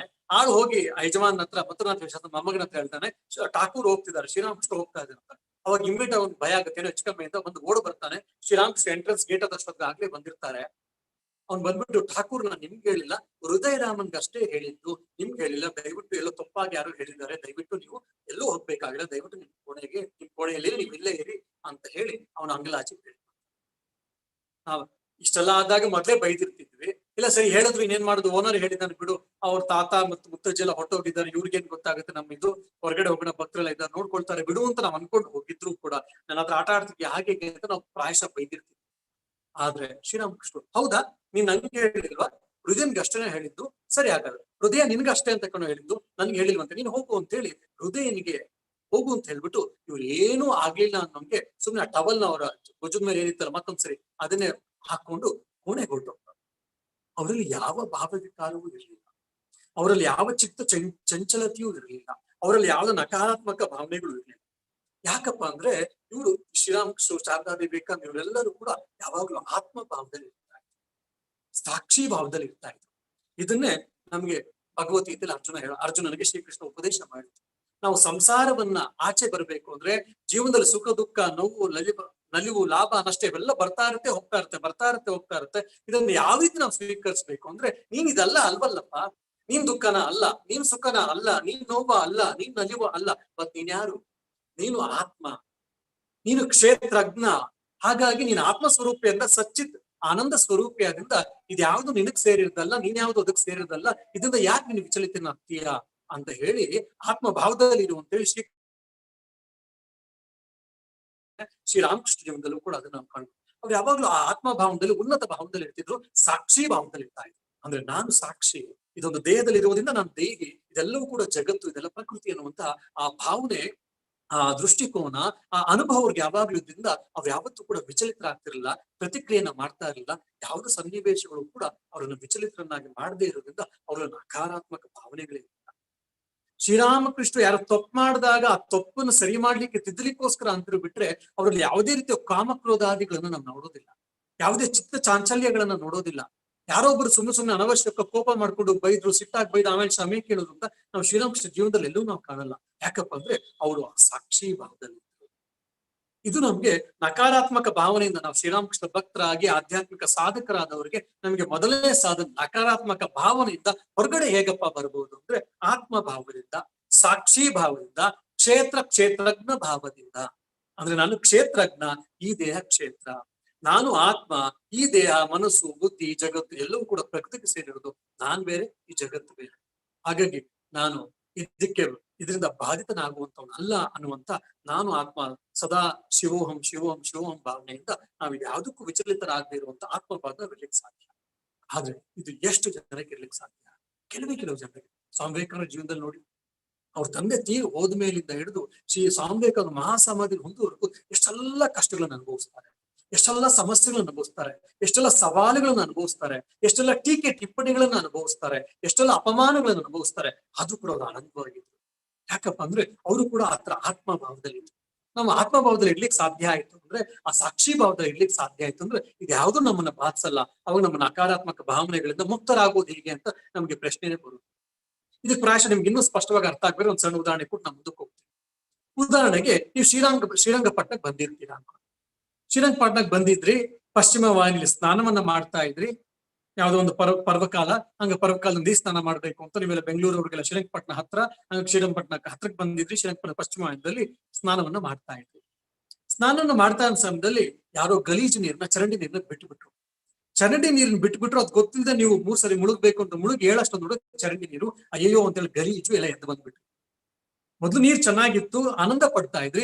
ಚರಂಡಿ ನೀರ್ ಬಂತು ಅಂತ ಬರೋಕಿನ ಮುಂಚೆನೆ ಗಮನಿಸಿದ್ರೆ ನಾವು ಎದ್ದು ಓಡ್ ಬಂದ್ವಿ, ಅಯ್ಯೋ ಚರಂಡಿ ನೀರ್ ಅಂತ ಹೇಸಿಗೆ ಪಡ್ಕೊಳ್ತೀವಿ. ಇಲ್ಲ ನಮ್ಗೆ ಗೊತ್ತಾಗೋಷ್ಟು ಚರಂಡಿ ನೀರ್ ಬಂದ್ಬಿಟ್ಟು ನಮ್ಮ ಮೈಗೆಲ್ಲ ಸೋಪ್ ಬಿಡ್ತು ಅಂದ್ರೆ ಅಯ್ಯೋ ಚರಂಡಿ ನೀರೆಲ್ಲ ಬಂದ್ಬಿಡ್ತು, ಗಲೀಜಿತ್ತು, ಇನ್ನೊಂದ್ ಕಡೆ ಎಲ್ಲಾದ್ರೂ ಸ್ನಾನ ಮಾಡ್ಬೇಕು ಅಂದ್ರೆ ಬ್ಯಾಕ್ಟೀರಿಯಾ, ವೈರಸ್ ಎಲ್ಲ ಬರುತ್ತೆ, ನಮ್ಗೆ ರೋಗ ಬರುತ್ತೆ ಅಂತ ಹೇಳಿ ನಾವು ರಿಯಾಕ್ಟ್ ಮಾಡ್ತಾ ಇರ್ತೀವಿ.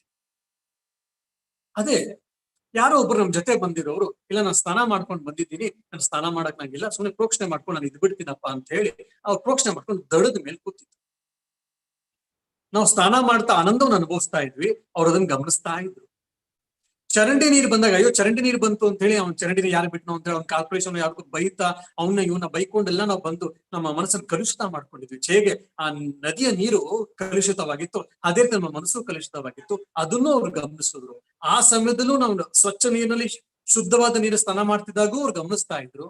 ಅದರಿಂದ ಅವ್ರಿಗೆ ಯಾವುದೇ ರೀತಿಯಾದಂತಹ ಚಿತ್ತ ವಿಕಾರ ಆಗಿರ್ಲಿಲ್ಲ. ನಾವು ಚರಂಡಿ ನೀರಿನಿಂದ ಕಲುಷಿತವಾದಂತಹ ನೀರು ಬಂತು ಅಂತೇಳಿ ನಮ್ಮ ಮನಸ್ಸನ್ನ ನಾವು ಬೈಕೊಳ್ತಾ ನಮ್ಮ ಮನಸ್ಸನ್ನ ಕ್ರೋಧದಿಂದ ಕಲುಷಿತ ಮಾಡ್ಕೊಂಡ್ವಿ. ಅವಾಗ್ಲೂ ಅವ್ರ ಮನಸ್ಸು ಚಿತ್ತ ವಿಕಾರ ಇರ್ಲಿಲ್ಲ. ಅದೆರಡನ್ನೂ ಗಮನಿಸ್ತಾ ಇದ್ರು. ಅವ್ರು ಯಾಕಪ್ಪ ಅಂದ್ರೆ ನೀರು ಒಳಗಡೆ ಅವ್ರು ಇರ್ಲೇಲಿಲ್ಲ. ಹಾಗಾಗಿ ಎರಡೂ ಸಮಯದಲ್ಲಿ, ಶುದ್ಧವಾದ ನೀರಿನಲ್ಲಿ ಅಶುದ್ಧವಾದ ನೀರಿನ ಎರಡೂ ಸಮಯದಲ್ಲೂ ಕೂಡ ಅವರ ಮನಸ್ಸಿನಲ್ಲಿ ಯಾವ ಚಿತ್ತ ವಿಕಾರವೂ ಉಂಟಾಗಿಲ್ಲ. ಇದನ್ನೇ ನಾವು ಸಾಕ್ಷಿ ಭಾವ ಅನ್ನೋದು. ಯಾಕಂದ್ರೆ ಅವರು ನೀರಿಗಿನ ಮೇಲ್ಗಡೆ ಇತ್ತು. ಇದನ್ನ ನಾವು ಮುಂಡಕೋಪನಿಷತ್ತಲ್ಲಿ ಹೇಳೋದು. ಒಂದು ಪಕ್ಷಿ ಸಿಹಿಯಾದ ಹಣ್ಣು ತಿಂತಾ ಇತ್ತು, ಆನಂದ ಪಡ್ತಾ ಇತ್ತು. ಅದೇ ಮರದ ಇನ್ನು ಕೆಲವು ಕೊಂಬೆಗಳಲ್ಲಿ ಕೆಲವು ಹಣ್ಣುಗಳು ತಿಂದಾಗ ಕಹಿ ಇತ್ತು, ಅಯ್ಯೋಯ್ಯೋ ಅಂತ ಅನ್ನಿಸ್ತಾ ಇತ್ತು.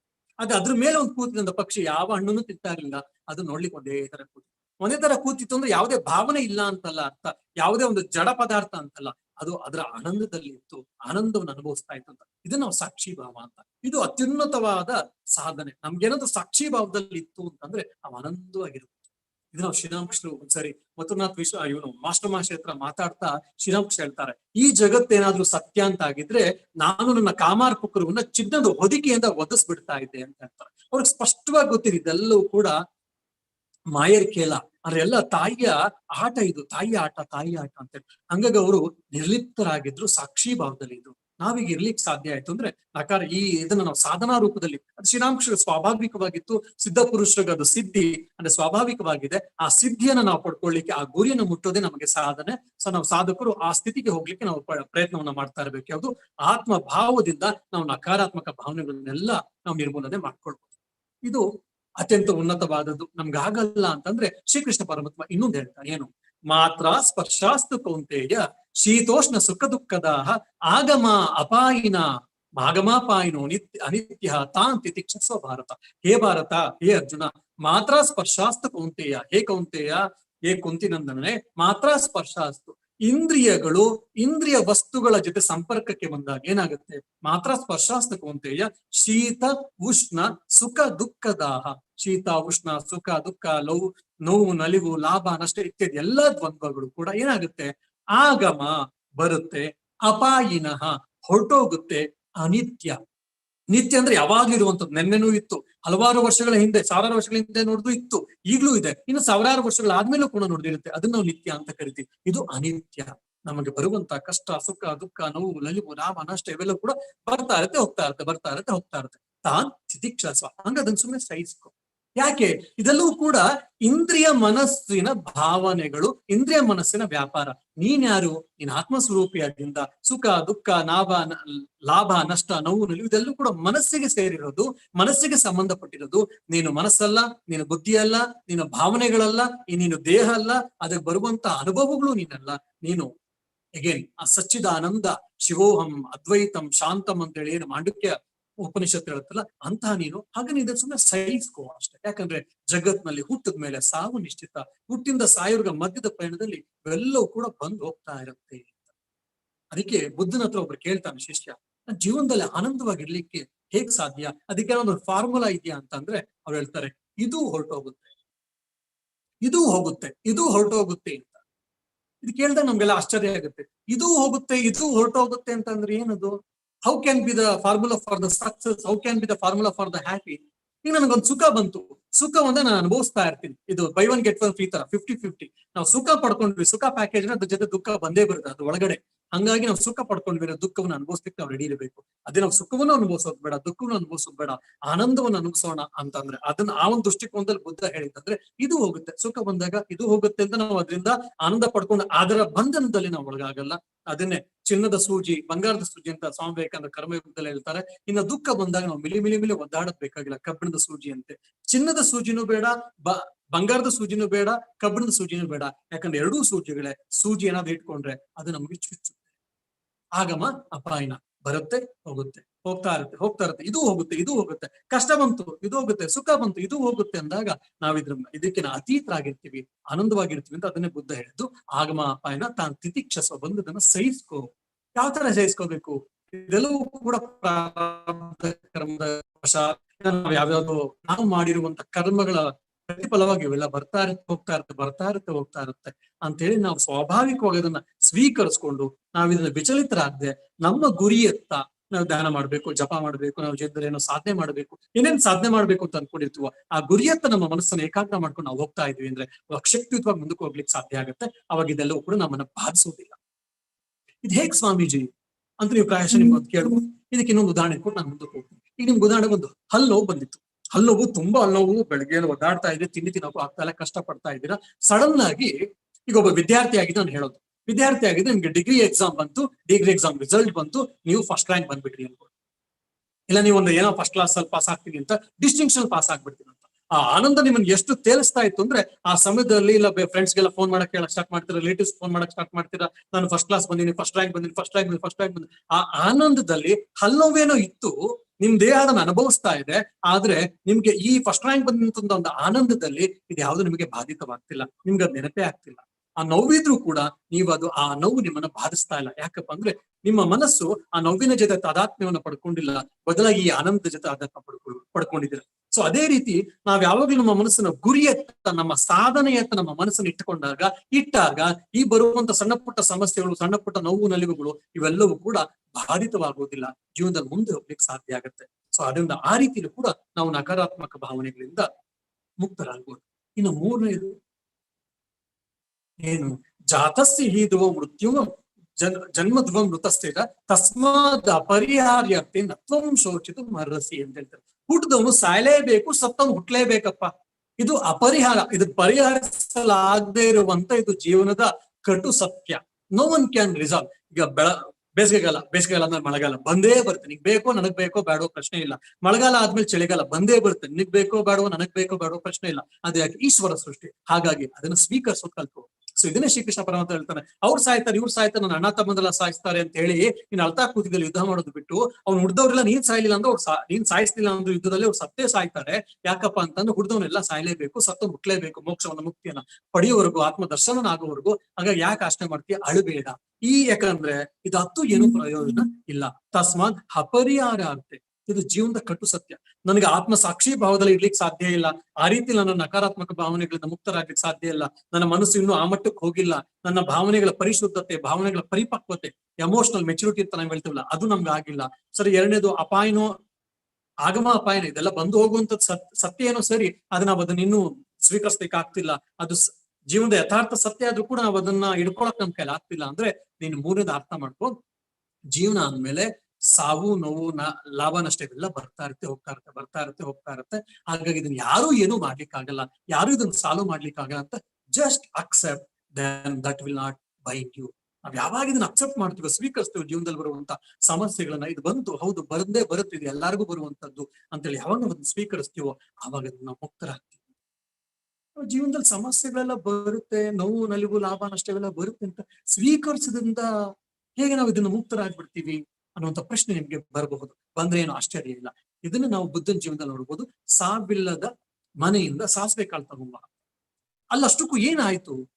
ಒಬ್ಬ ಯುವತಿನೆಲ್ಲ ಮಧ್ಯ ವಯಸ್ಕಳು, ತನ್ನ ಇದ್ದಿದ್ದ ಒಬ್ಬನೇ ಮಗ, ಗಂಡು ಮಗು, ಪ್ರಾಯಶಃ 3 ವರ್ಷ 4 ವರ್ಷ 5 ವರ್ಷದ ಮಗು ಸತ್ತು ಹೋಗಿದೆ.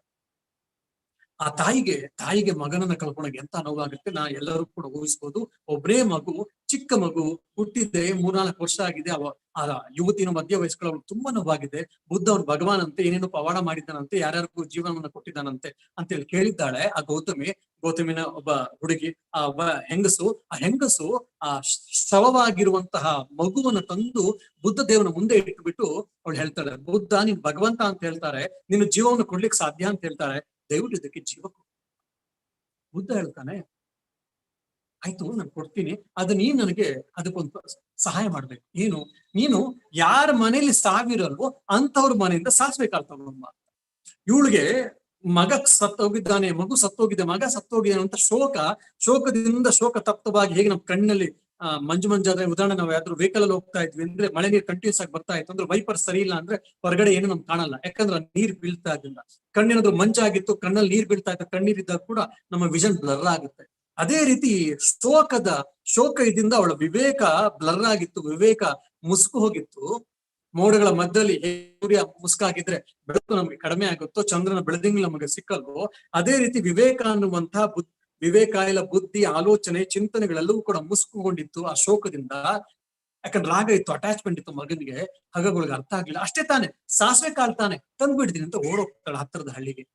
ಮೊದ್ಲೇ ಮನೇಲಿ ಕೇಳಿದ್ಲು, ಅಮ್ಮ ಸಾಸಿವೆ ಕಾಳು ಕೊಡ್ತೀರಾ? ತಗತಾಯಿ ಅಂತ ಕೊಡಕ್ ಬಂದಾಗ, ಅಮ್ಮ ನಿಮ್ಮಲ್ಲಿ ಯಾರು ಸತ್ತಿಲ್ವಲ್ಲ ಅಂದ್ರೆ, ಅಯ್ಯೋ ಇಲ್ಲ, 1 ವಾರದಿಂದ ಸತ್ರು. ಇನ್ನೊಂದ್ ಮನೆಗೆ ಹೋದ್ಲು, 3 ದಿವಸದಿಂದ ಸತ್ರು. ಆಮೇಲೆ ಇನ್ನೊಂದ್ ಮನೆಗೆ ಹೋದ್ಲು, 1 ತಿಂಗಳಿಂದ ಸತ್ರು. ಇನ್ನೊಂದ್ ಮನೆಗೆ ಹೋದ್ಲು, ಅಲ್ಲಿ ನೋಡಿದ್ರೆ 2 ತಿಂಗಳಿಂದ ಸತ್ರು. ಹೀಗೆ ಹೇಳ್ಕೊಂಡು ಹೋದ. ಇಡೀ ಹಳ್ಳಿನ ಸುತ್ತಾಳೆ. ಇಡೀ ಹಳ್ಳಿಲಿ ಪ್ರತಿ ಮನೆಯಲ್ಲೂ ಒಬ್ರಲ್ಲ ಒಬ್ರು, ಇವತ್ತೋ ನೆನ್ನೆನೋ ಮೊನ್ನೆನೋ ಆಚೆ ಮನೆನೋ 1 ವಾರದ ಕೆಳಗೋ, 1 ತಿಂಗಳ ಕೆಳಗೋ, 1 ವರ್ಷದ ಕೆಳಗೋ, 2 ವರ್ಷದ ಕೆಳಗೋ, 3 ವರ್ಷದ ಕೆಳಗೋ, ಯಾರಾದ್ರೂ ಒಬ್ರು ಸತ್ತೇ. ಕೊನೆಗೆ ಇಡೀ ಹಳ್ಳಿನ ಸುತ್ತೋಸೋದು ಗೊತ್ತಾಯ್ತು, ಪ್ರತಿಯೊಬ್ಬರ ಮನೆಯಲ್ಲೂ ಯಾರಾದ್ರೂ ಒಬ್ರು ಸತ್ತೇ ಇದ್ದಾರೆ, ಸತ್ತಿದ್ರು. ಕೊನೆಗೆ ಸಾಸಿವೆ ಕಾಳಿನೂ ಸಿಕ್ಲಿಲ್ಲ. ಆದ್ರೆ ಬುದ್ಧನ ಹತ್ರ ಬಂದಾಗ ಅವಳೇನು ಮಾತಾಡ್ಲಿಲ್ಲ. ಬುದ್ಧ ಗಮನಿಸ್ತಾ ಇದ್ದ. ಅವಳು ಆ ಸತ್ತಿರುವ ಮಗುವಿನ ಶವವನ್ನು ತೆಗೆದುಕೊಂಡು ಹೋಗಿ ಸ್ಮಶಾನದಲ್ಲಿ ಅದನ್ನು ಹೂತಾಕಿ ಮನೆಗೆ ಹೊರಟೋಗ್ತಾಳೆ. ಯಾಕಪ್ಪ ಅಂದ್ರೆ ಅವಳಿಗೆ ಜ್ಞಾನೋದಯವಾಗಿತ್ತು. ಸಾವು ನಿಶ್ಚಿತ, ಸಾವು ಪ್ರತಿಯೊಬ್ಬರಿಗೂ ಇದು ನಿಶ್ಚಿತ. ಹಾಗಾಗಿ ನಾನು ಹತ್ತು ಪ್ರಯೋಜನ ಇಲ್ಲ, ಯಾಕಂದ್ರೆ ಸಾವು ಎಲ್ಲರಿಗೂ ಕೂಡ. ಅಂದ್ರೆ ಭಗವಾನ್ ಬುದ್ಧ ಶಕ್ತಿಯಿಂದ ಆ ಮಗುವನ್ನು ಬದುಕಿಸ್ಬೋದಿತ್ತು, ಇಲ್ಲ ಅಂತ ಹೇಳಲ್ಲ. ಆದ್ರೆ ಇಲ್ಲಿ ನಾವ್ ಅರ್ಥ ಮಾಡ್ಕೊಳ್ಳೋದೇನಪ್ಪ ಅಂದ್ರೆ, ಈ ವಾಸ್ತವಿಕತೆಯನ್ನ, ಯಥಾರ್ಥತೆಯನ್ನ ನಾವು ಸಾಧಕರನ್ನ ನಾವೇನಾದ್ರು ಅಕ್ಸೆಪ್ಟ್ ಮಾಡ್ಕೊಂಡಿವಿ ಅಂದ್ರೆ, ಸ್ವೀಕರಿಸಿದ್ವಿ ಅಂದ್ರೆ ಏನಾಗುತ್ತಪ್ಪ ಅವಾಗ ಅಂತಂದ್ರೆ, ನಮ್ಮ ಮನಸ್ಸಿನಲ್ಲಿ ಭಾವೋದ್ವೇಗಗಳು ಉಂಟಾಗಲ್ಲ. ಒಬ್ಬ ವ್ಯಕ್ತಿ, ಉದಾಹರಣೆಗೆ ನನ್ನ ಜೊತೆ ಯಾರೊಬ್ಬ ವ್ಯಕ್ತಿ ಇದ್ದಾನೆ, ಅವನ್ ಸ್ವಲ್ಪ ಕಿರಿಕಿರಿ ಮಾಡ್ತಿದ್ದಾನೆ. ಆ ವ್ಯಕ್ತಿ ಒಬ್ಬ ಕಿರಿಕಿರಿ ಮಾಡುವಂತ ವ್ಯಕ್ತಿ ಅಂತ ನಾನು ಅರ್ಥ ಮಾಡ್ಕೊಂಡು ಅವನ ಸ್ವೀಕರಿಸ್ಬಿಟ್ಟೆ ಅಂತಂದ್ರೆ ಅವಾಗ ಅವ್ನು ಕಿರಿಕಿರಿ ಮಾಡ್ತಿದ್ರು ಕೂಡ ನನ್ನ ಮನಸ್ಸಿಗೆ ಬೇಜಾರಾಗಲ್ಲ, ನನ್ನ ಮನಸ್ಸಿಗೆ ದುಃಖ ಆಗಲ್ಲ. ಆದ್ರೂ ಕೂಡ ಆ ಕ್ಷಣ ಮಾತ್ರದಲ್ಲಿ 1 ನಿಮಿಷ 2 ನಿಮಿಷ ಮೊಮೆಂಟರಿನೆಸ್ ಅಂತ ಹೇಳಿದ್ರೆ 1-2 ನಿಮಿಷ ಅನ್ಸುತ್ತೆ, ಅಯ್ಯೋ ಬಿಡ ಅವ್ನು ಯಾವಾಗ್ಲೂ ಹಂಗೆ ಅಂತೇಳಿ ನಾವ್ ಯಾವಾಗ ಅದನ್ನ ನೆಗ್ಲೆಕ್ಟ್ ಮಾಡ್ತೀವೋ ಅದನ್ನ ನಾವು ಯಾವುದೇ ರೀತಿಯಂತ ಮನಸ್ಸು ವಿಫಲವಾಗುದಿಲ್ಲ.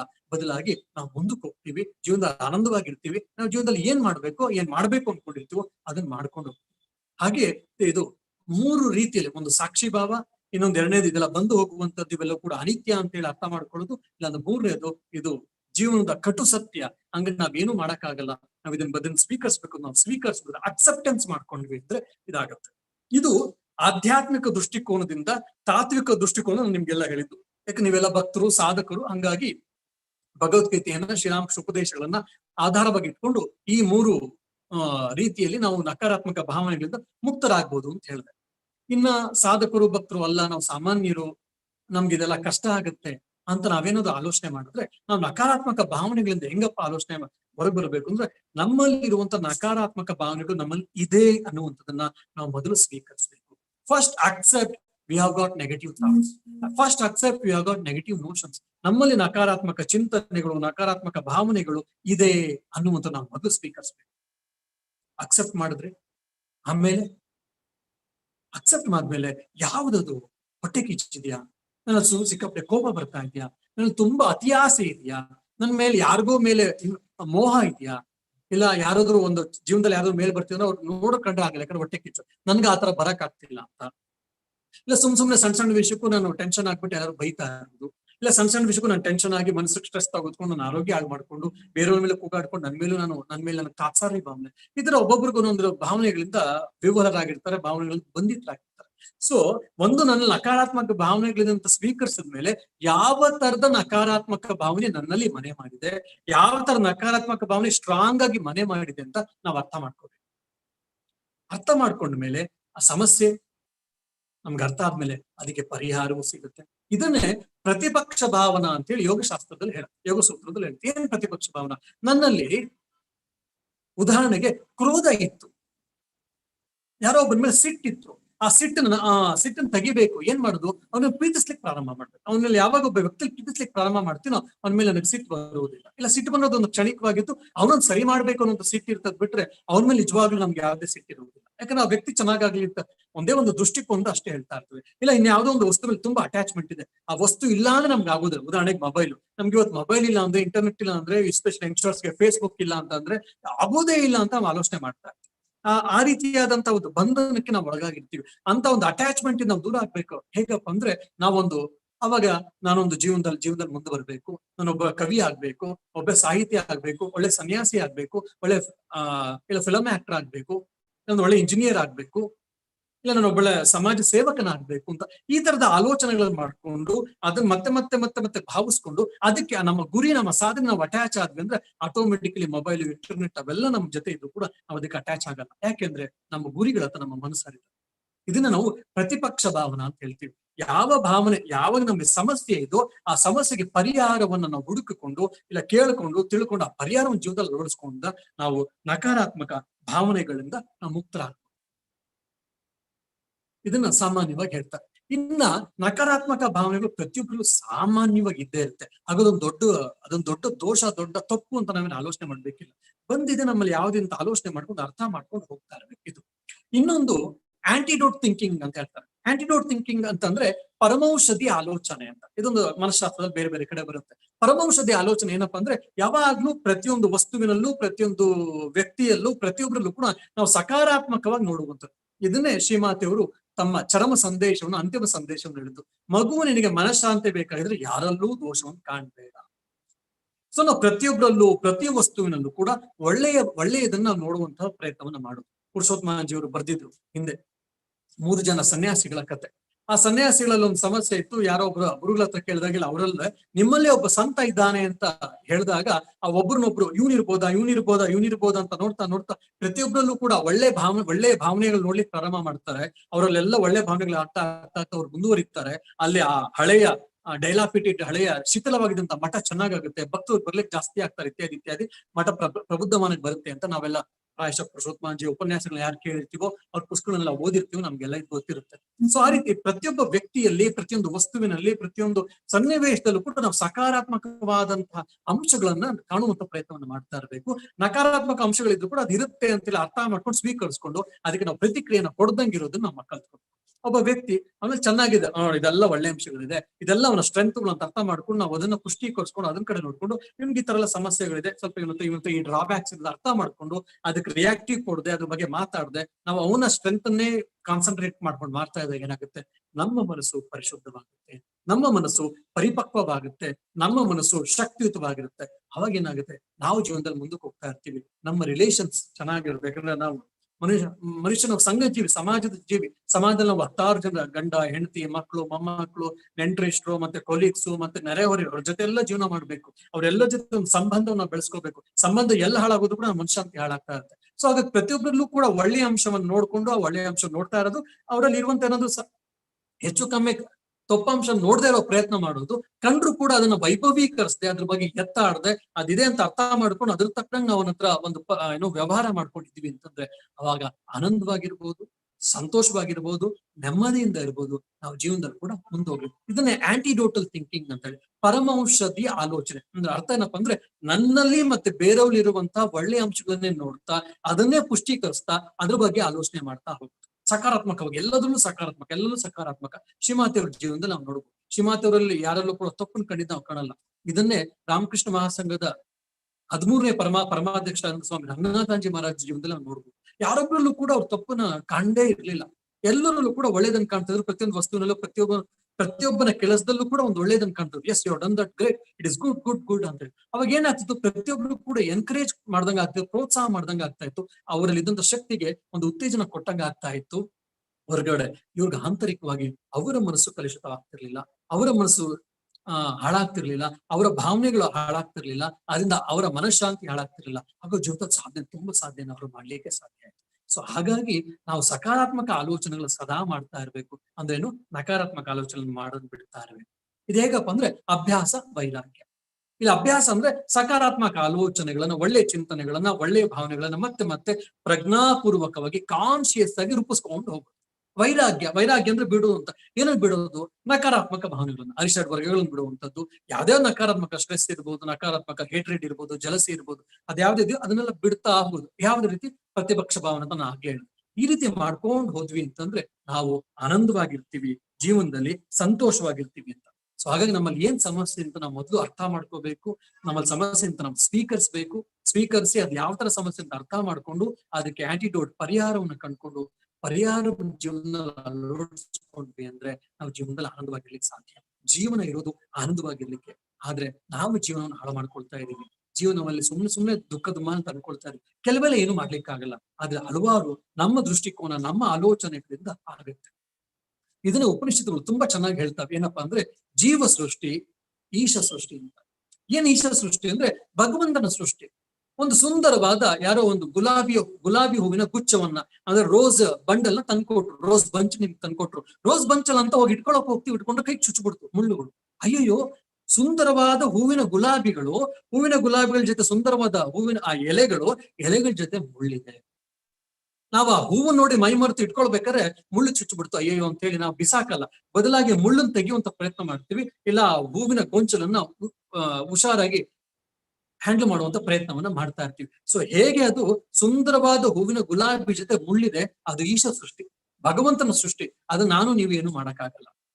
ಆದ್ರೆ ಆ ಮುಳ್ಳನ್ನು ನಾವು ಯಾವ ರೀತಿಯಲ್ಲಿ ಹ್ಯಾಂಡಲ್ ಮಾಡ್ತೀವಿ, ಅಯ್ಯೋ ಮುಳ್ಳಿದೆಯಲ್ಲ, ಇದು ಏನು ಹೋಪ್ಲೆಸ್ ಇಂತ ರೋಸ್ ಗುಲಾಬಿ ಏನಕ್ಕೆ ಯೂಸ್ಲೆಸ್ ಅಂತ ಹೇಳಿ ನಾವು ಅದನ್ನ ಬಿಸಾಕ್ಬೋದು. ಇಲ್ಲ ರೋಸ್ ಗುಲಾಬಿ ಸರಿಲ್ಲ ಅಂತ ಅದನ್ನ ಬೈತಾ ಕೂತಿರ್ಬೋದು. ರೋಸ್ ಗುಲಾಬಿ ನಾನು ಇಷ್ಟಪಡಲ್ಲ ಅಂತ ಹೇಳ್ಬೋದು. ಅದು ಒಂದ್ ಕಡೆ. ಇನ್ನೊಂದು ರೋಸ್ ಚೆನ್ನಾಗಿದೆ, ರೋಸ್ ಜೊತೆ ಇರುವಂತಹ ಮುಳ್ಳುಗಳು ಕೂಡ ಭಗವಂತನ ಸೃಷ್ಟಿ ಅಂತ ಹೇಳಿ ಅದನ್ನ ತೆಗೆದುಕೊಂಡು ಅದನ್ನೆಲ್ಲ ಪ್ರೂನ್ ಮಾಡೋದು, ಇಲ್ಲ ಅದ್ರ ಹ್ಯಾಂಡಲ್ ಮಾಡ್ಬೇಕಾದ್ರೆ ಹುಷಾರಾಗಿ ನಾವು ಹ್ಯಾಂಡಲ್ ಮಾಡಿದ್ವಿ ಅಂತಂದ್ರೆ ಅವಾಗ ನಮ್ಗೇನು ಸಮಸ್ಯೆ ಬರಲ್ಲ. ಸೊ ಇದು ಜೀವ ಸೃಷ್ಟಿ. ಜೀವನದಲ್ಲಿ ಹಲವಾರು ಸಮಸ್ಯೆಗಳು ಬರ್ಬೋದು, ಹಲವಾರು ಸಮಸ್ಯೆಗಳು ಇರುವಂತ ವ್ಯಕ್ತಿಗಳು ಬರ್ಬೋದು, ಹಲವಾರು ಸಮಸ್ಯೆಗಳು ಕೊಡುವಂತ ವ್ಯಕ್ತಿಗಳು ನಮ್ಮ ಜೀವನದ ಭಾಗವಾಗಿರ್ಬಹುದು. ಗಂಡನಾಗೋ, ಹೆಂಡತಿ ಆಗೋ, ಮಕ್ಕಳಾಗೋ, ಮೊಮ್ಮಕ್ಕಳಾಗೋ, ಇಲ್ಲ ಬಾಸ್ ಆಗೋ, ಕೊಲೀಗ್ ಆಗೋ, ಯಾರಾದ್ರೂ ಬರ್ಬೋದು. ಆದ್ರೆ ನಾವು ಅವ್ರನ್ನ ಯಾವ ರೀತಿ ಹ್ಯಾಂಡಲ್ ಮಾಡ್ತೀವಿ ಅನ್ನೋಂಥದ್ದಿಲ್ಲ, ಅದನ್ನ ನಾವು ಜೀವ ಸೃಷ್ಟಿ ಅಂತ ಅನ್ನೋದು. ಅದು ನಮ್ಮ ದೃಷ್ಟಿಕೋನದ ಮೇಲೆ, ನಮ್ಮ ಆಲೋಚನೆಗಳ ಮೇಲೆ ನಿರ್ಭರ ಆಗುತ್ತೆ. ಉದಾಹರಣೆ ನೋಡಿ, ಒಬ್ಬನೇ ವ್ಯಕ್ತಿ, ಉದಾಹರಣೆ ನಾವು ಒಂದು ಕಂಪ್ನಿಲಿ ಕೆಲಸ ಮಾಡ್ತಾ ಇದೀವಿ ಅಂದ್ರೆ ಒಬ್ಬನ ಬಾಸು 10 ಜನ ಕೆಲಸ ಮಾಡ್ತಿದ್ರೆ 10 ಜನರ ಭಾವನೆಗಳು ಕೂಡ, 10 ಜನರ ಪ್ರತಿಕ್ರಿಯೆಗಳು ಕೂಡ, 10 ಜನರ ಆಲೋಚನೆಗಳು, 10 ಜನರ ಚಿಂತನೆಗಳು ವಿಭಿನ್ನವಾಗಿರುತ್ತೆ. ಕೆಲವರು ಬಾಸ್ ಹತ್ರ ತುಂಬಾ ಚೆನ್ನಾಗಿರ್ತಾರೆ, ಕೆಲವರು ಬಾಸ್ ಹತ್ರ ಒಂಥರ ನ್ಯೂಟ್ರಲ್ ಆಗಿರ್ತಾರೆ, ಸೋ ಆಗಿರ್ತಾರೆ. ಇನ್ ಕೆಲವರು ಬಾಸ್ ಕಂಡ್ರೆ ಆಗೋದಿಲ್ಲ. ಬಾಸ್ ಮಾತ್ರ ಒಬ್ನೇ, ಇಬ್ರು ಮೂವರು ತುಂಬಾ ಕ್ಲೋಸ್ ಆಗಿದ್ದಾರೆ, ಆ ಬಾಸನ್ ಯಾವಾಗ್ಲೂ ಹೊಗಳ್ತಿರ್ತಾರೆ. ಒಂದಿಬ್ರು ಮೂವರು ನ್ಯೂಟ್ರಲ್ ಆಗಿದ್ದಾರೆ, ಇನ್ನೊಂದಿಬ್ರು ಮೂವರು ಬಾಸನ್ ಯಾವಾಗ್ಲೂ ಬೈತಾ ಇರ್ತಾರೆ, ಯಾಕೆ ಅವ್ನು ಸರಿ ಇಲ್ಲ, ಹಂಗೆ. ಸೊ ಈಗ ಬಾಸಿನ ತಪ್ಪು, ಇವ್ರ ತಪ್ಪು. ಬಾಸಲ್ಲಿ ಅವನೊಬ್ಬ ವ್ಯಕ್ತಿ, ಮನುಷ್ಯ ಅಂದ್ಮೇಲೆ ಅವನಲ್ಲೂ ಒಂದಷ್ಟು ಒಳ್ಳೆ ಗುಣ ಇರುತ್ತೆ, ಒಂದಷ್ಟು ಕೆಟ್ಟ ಗುಣಗಳಿರುತ್ತೆ. ಆದ್ರೆ ಈ ವ್ಯಕ್ತಿಗಳು ಅವನ ಜೊತೆ ಏನೋ ಒಳ್ಳೇದ್ ನೋಡ್ಕೊಂಡು, ಇಲ್ಲ ಅವ್ರ ಜೊತೆ ಒಂದು ಫ್ರೀಕ್ವೆನ್ಸಿ ಮ್ಯಾಚಿಂಗ್ ಆಗೋ, ಅವ್ರ ಜೊತೆ ಏನೋ ಒಂದು ಒಳ್ಳೆ ಸಂಬಂಧ ಇದ್ದರಿಂದ ಇವ್ರು ಒಳ್ಳೆ ವ್ಯಕ್ತಿ ಅಂತಾರೆ. ಇನ್ ಕೆಲವರು ಏನೋ ಪರವಾಗಿಲ್ಲ, ಇಸ್ ಅ ಮಿಕ್ಸ್ಚರ್, ಹಂಗೆ ಹಿಂಗೆ ಅಂತ ಹೇಳ್ತಿರ್ತಾರೆ. ಇನ್ ಕೆಲವರು ಆ ಬಾಸ್ ಇಲ್ಲಂತೆ ಯಾವಾಗ್ಲೂ ಅಳಿತಾ ಇರ್ತಾರೆ. ಇದು ಜೀವ ಸೃಷ್ಟಿ. ಇದನ್ನ ಯದ್ಭಾವಂ ತದ್ಭವತಿ ಅಂತ ಶ್ರೀಕೃಷ್ಣ ಪರಮಾತ್ಮ ಹೇಳಿದ್ರು. ಈಶ ಸೃಷ್ಟಿ. ಬೇಸಿಗೆಗಾಲ ಆದ್ಮೇಲೆ ಮಳೆಗಾಲ, ಮಳೆಗಾಲ ಆದ್ಮೇಲೆ ಚಳಿಗಾಲ. ನಮಗ್ ಬೇಕೋ ಬೇಡವೋ ಅದನ್ನ ನಾವು ಬದಲು ಮಾಡ್ಲಿಕ್ಕೆ ಆಗಲ್ಲ. ಸೊ ಜೀವನ ಪೂರ್ತಿ ದ್ವಂದ್ವಮಯ, ಜೀವನ ಪೂರ್ತಿ ಕಷ್ಟ ಸುಖ, ಲಾಭ ನಷ್ಟ, ನೋವು ನಲಿವು, ಇದೆಲ್ಲದೂ ಕೂಡ ಮಿಶ್ರಣ. ಇದನ್ನ ನಾವು ಬದಲು ಮಾಡ್ಲಿಕ್ಕೆ ಆಗಲ್ಲ. ಆದ್ರೆ ಅದು ಬಂದಾಗ ನಾವು ಹೇಗೆ ಪ್ರತಿಕ್ರಿಯಿಸ್ತೀವಲ್ಲ, ಅದ್ರಲ್ಲಿ ನಾವು ಬದಲಾಗ್ಬೋದು. ನಾವು ಅದನ್ನು ಯಾವ ರೀತಿ ಸ್ವೀಕರಿಸ್ತೀವಲ್ಲ, ಅದು ನಮ್ಮ ಮೇಲೆ ನಿರ್ಭರ ಆಗಿರುತ್ತೆ. ಇದನ್ನೇ ಜೀವ ಸೃಷ್ಟಿ ಅಂತ ನಾವು ಕರೆದು, ನಮ್ಮ ದೃಷ್ಟಿ ಇದ್ದಂಗೆ ನಮ್ಮ ಜೀವನ ಅಂತ. ಇದನ್ನೇ ದೃಷ್ಟಿ ಸೃಷ್ಟಿವಾದ ಅಂತ ಫಿಲಾಸಫಿಲಿ, ಈಗ ಹೇಳಕ್ ಹೋಗಿಲ್ಲ ಅನ್ನೋದ್ರ ಬಗ್ಗೆ. ಫಿಲಾಸಫಿ ದೊಡ್ಡ ಡಿಸ್ಕಷನ್. ಅಂದ್ರೆ ನಮ್ಮ ದೃಷ್ಟಿ ಇದ್ದಂತೆ ಜಗತ್ ಕಾಣುತ್ತೆ ಅಂತ ಒಂದು ವಾದ, ಜಗತ್ತಿದ್ದಂತೆ ನಮಗ್ ಕಾಣುತ್ತೆ ಅಂತ ಇನ್ನೊಂದು ವಾದ.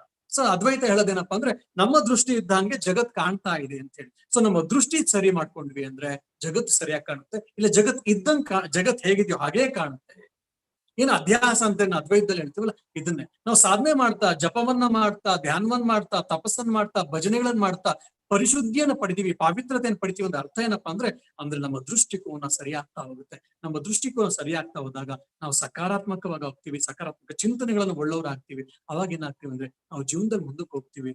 ಜೀವನ ಬದಲಾಗದೆ ಇರ್ಬೋದು, ಜಗತ್ತು ಬದಲಾಗದೆ ಇರ್ಬೋದು, ವ್ಯಕ್ತಿಗಳು ಬದಲಾಗದೆ ಇರ್ಬೋದು, ಆದ್ರೂ ನಾನ್ ಬದಲಾಗಿರೋದ್ರಿಂದ ನೋಡುವಂತ ದೃಷ್ಟಿಕೋನ ಬದಲಾಗಿರುತ್ತೆ. ಹಾಗಾಗಿ ನಾನು ಮುಂದೆ ಹೋಗ್ಲಿಕ್ಕೆ ಸಾಧ್ಯ ಆಗುತ್ತೆ. ಈ ನಕಾರಾತ್ಮಕ ಭಾವನೆಗಳು ಅನ್ನುವಂಥ ಪ್ರತಿಬಂಧಕ, ಈ ಬಂಧನ ಅನ್ನುವಂಥದ್ದು ಏನಿರುತ್ತೆ, ಇದು ನಾನು ಮುಕ್ತರಾಗ್ತೀನಿ, ಮುಕ್ತರಾಗ್ಬೋದು. ಅವಾಗ ನಾವು ಜೀವನವನ್ನ ಆನಂದವಾಗಿರ್ಬೋದು, ಜೀವನವನ್ನ ಅನುಭವಿಸ್ಬೋದು. ಅಂತಹ ಜೀವನ ಅನುಭವಿಸ್ಲಿಕ್ಕೆ ಭಗವಂತ ಕೊಟ್ಟಿರುವಂತ ಮಾನವ ಜನ್ಮ ಅದ್ಭುತವಾದ ಅವಕಾಶ. ಅದೆಲ್ಲ ನಾವು ಅರ್ಥ ಮಾಡ್ಕೊಂಡು ಜೀವನದಲ್ಲಿ ಮುಂದೆ ಹೋಗೋದು ಹೇಗೆ, ನಮ್ ಗುರಿಯತ್ತ ಸಾಗೋದು ಹೇಗೆ, ಹೆಚ್ಚೆಚ್ಚು ಜಪಧ್ಯಾನ ಮಾಡೋದು ಹೇಗೆ, ಜೀವನದಲ್ಲಿ ನಮ್ಮ ಗುರಿಗಳತ್ತ ಸಾಗೋದು ಹೇಗೆ ಅಂತ ಸಕಾರಾತ್ಮಕವಾಗಿ, ಶಕ್ತಿಯುತವಾಗಿ ಆಲೋಚನೆ ಮಾಡ್ತಾ ಮಾಡ್ತಾ ಮಾಡ್ತಾ ನಾವು ಮುಂದಕ್ಕೆ ಹೋದಾಗ ಈ ನಕಾರಾತ್ಮಕವಾದಗಳು ಆಟೋಮೆಟಿಕ್ಲಿ ಬಿಟ್ಟು ಹೋಗುತ್ತೆ. ಅದನ್ನ ಆಲೋಚನೆ ಮಾಡೋದು. ಇದನ್ನ ಶ್ರೀರಾಮಕೃಷ್ಣ ಹೇಳಿದ್ದು, ನೀವು ಪೂರ್ವ ದಿಕ್ಕಿನಲ್ಲಿ ಹೋದ್ರೆ ಪಶ್ಚಿಮ ದಿಕ್ಕು ಆಟೋಮೆಟಿಕ್ಲಿ ಸ್ವಾಭಾವಿಕವಾಗಿ ಹಿಂದಕ್ಕೆ ಹೋಗುತ್ತೆ. ಪಶ್ಚಿಮ ದಿಕ್ಕು ಹಿಂದಕ್ಕೆ ಹೋಗ್ಬೇಕು ಅಂತ ಆಲೋಚನೆ ಮಾಡ್ಬೇಕಾಗಿಲ್ಲ, ಪ್ರತ್ಯೇಕವಾಗಿ. ಅದೇ ರೀತಿ ನಾವ್ ಯಾವಾಗ್ಲೂ ಸದಾ ಒಳ್ಳೆ ಆಲೋಚನೆಗಳನ್ನ ಮಾಡೋಣ, ಒಳ್ಳೆ ಚಿಂತನೆಗಳನ್ನ ಮಾಡೋಣ, ಒಳ್ಳೆಯ ಅಧ್ಯಯನಗಳನ್ನ ಮಾಡೋಣ, ಈ ತರ ಒಳ್ಳೆ ಸತ್ಸಂಗಗಳಲ್ಲಿ ನಾವು ಪಾಲ್ಗೊಳ್ಳೋಣ. ಆ ರೀತಿ ಮಾಡ್ತಾ ಇದ್ದಾಗ ನಕಾರಾತ್ಮಕವಾದ ಚಿಂತನೆಗಳು, ನಕಾರಾತ್ಮಕವಾದ ಭಾವನೆಗಳು, ನಕಾರಾತ್ಮಕತೆ ಹೊರಟೋಗುತ್ತೆ. ಅವಾಗ ನಾವು ಭಗವಂತನ್ಗೆ ಅರ್ಥ ಆಗ್ತೀವಿ, ನಮ್ಮ ನೈಜ ಸ್ವರೂಪಕ್ಕೆ ನಾವು ಅರ್ಥ ಆಗ್ತೀವಿ, ನಾವು ಆನಂದವಾಗಿರ್ಲಿಕ್ಕೆ ಸಾಧ್ಯ ಆಗುತ್ತೆ. ನಮ್ಮ ಸುತ್ತಮುತ್ತಲ ಪರಿಸರದಕ್ಕೆ, ನಮ್ಮ ಸುತ್ತಮುತ್ತಲ ಜನರಿಗೂ ಕೂಡ ಆನಂದವನ್ನ ಕೊಡ್ಲಿಕ್ಕೆ ಸಾಧ್ಯ ಆಗುತ್ತೆ. ಅಂತ ಶಕ್ತಿಯನ್ನ, ಅಂತ ಸಕಾರಾತ್ಮಕ ಮನೋಭಾವನೆಯನ್ನ, ಸಕಾರಾತ್ಮಕವಾದ ಚಿಂತನೆಯನ್ನ, ಅಂತ ಸಾಧನೆ ನಮ್ಮೆಲ್ಲರಿಂದ ಆಗ್ಲಿ. ಅದಕ್ಕೆ ಬೇಕಾಗುವಂತ ಶಕ್ತಿಯನ್ನ, ಯುಕ್ತಿಯನ್ನ, ವಿವೇಕವನ್ನ, ಪ್ರಯತ್ನಗಳನ್ನ, ಸಾಧನೆಯನ್ನ ಶ್ರೀರಾಮಕೃಷ್ಣರು, ಮಹಾಮಾತೆ ಶ್ರೀ ಶಾರದಾ ದೇವರು, ಸ್ವಾಮಿ ವಿವೇಕಾನಂದರು ಹಾಗೂ ನಮ್ಮ ಗುರುಗಳು ನಮ್ಗೆ ಅದನ್ನ ನೀಡಲಿ, ಆಶೀರ್ವದಿಸ್ಲಿ ಅಂತ ಹೇಳ್ತಾ ನನ್ನ ಮಾತಿಗೆ ವಿರಮಿಸ್ತೇನೆ. ಜೈ ರಾಮಕೃಷ್ಣ.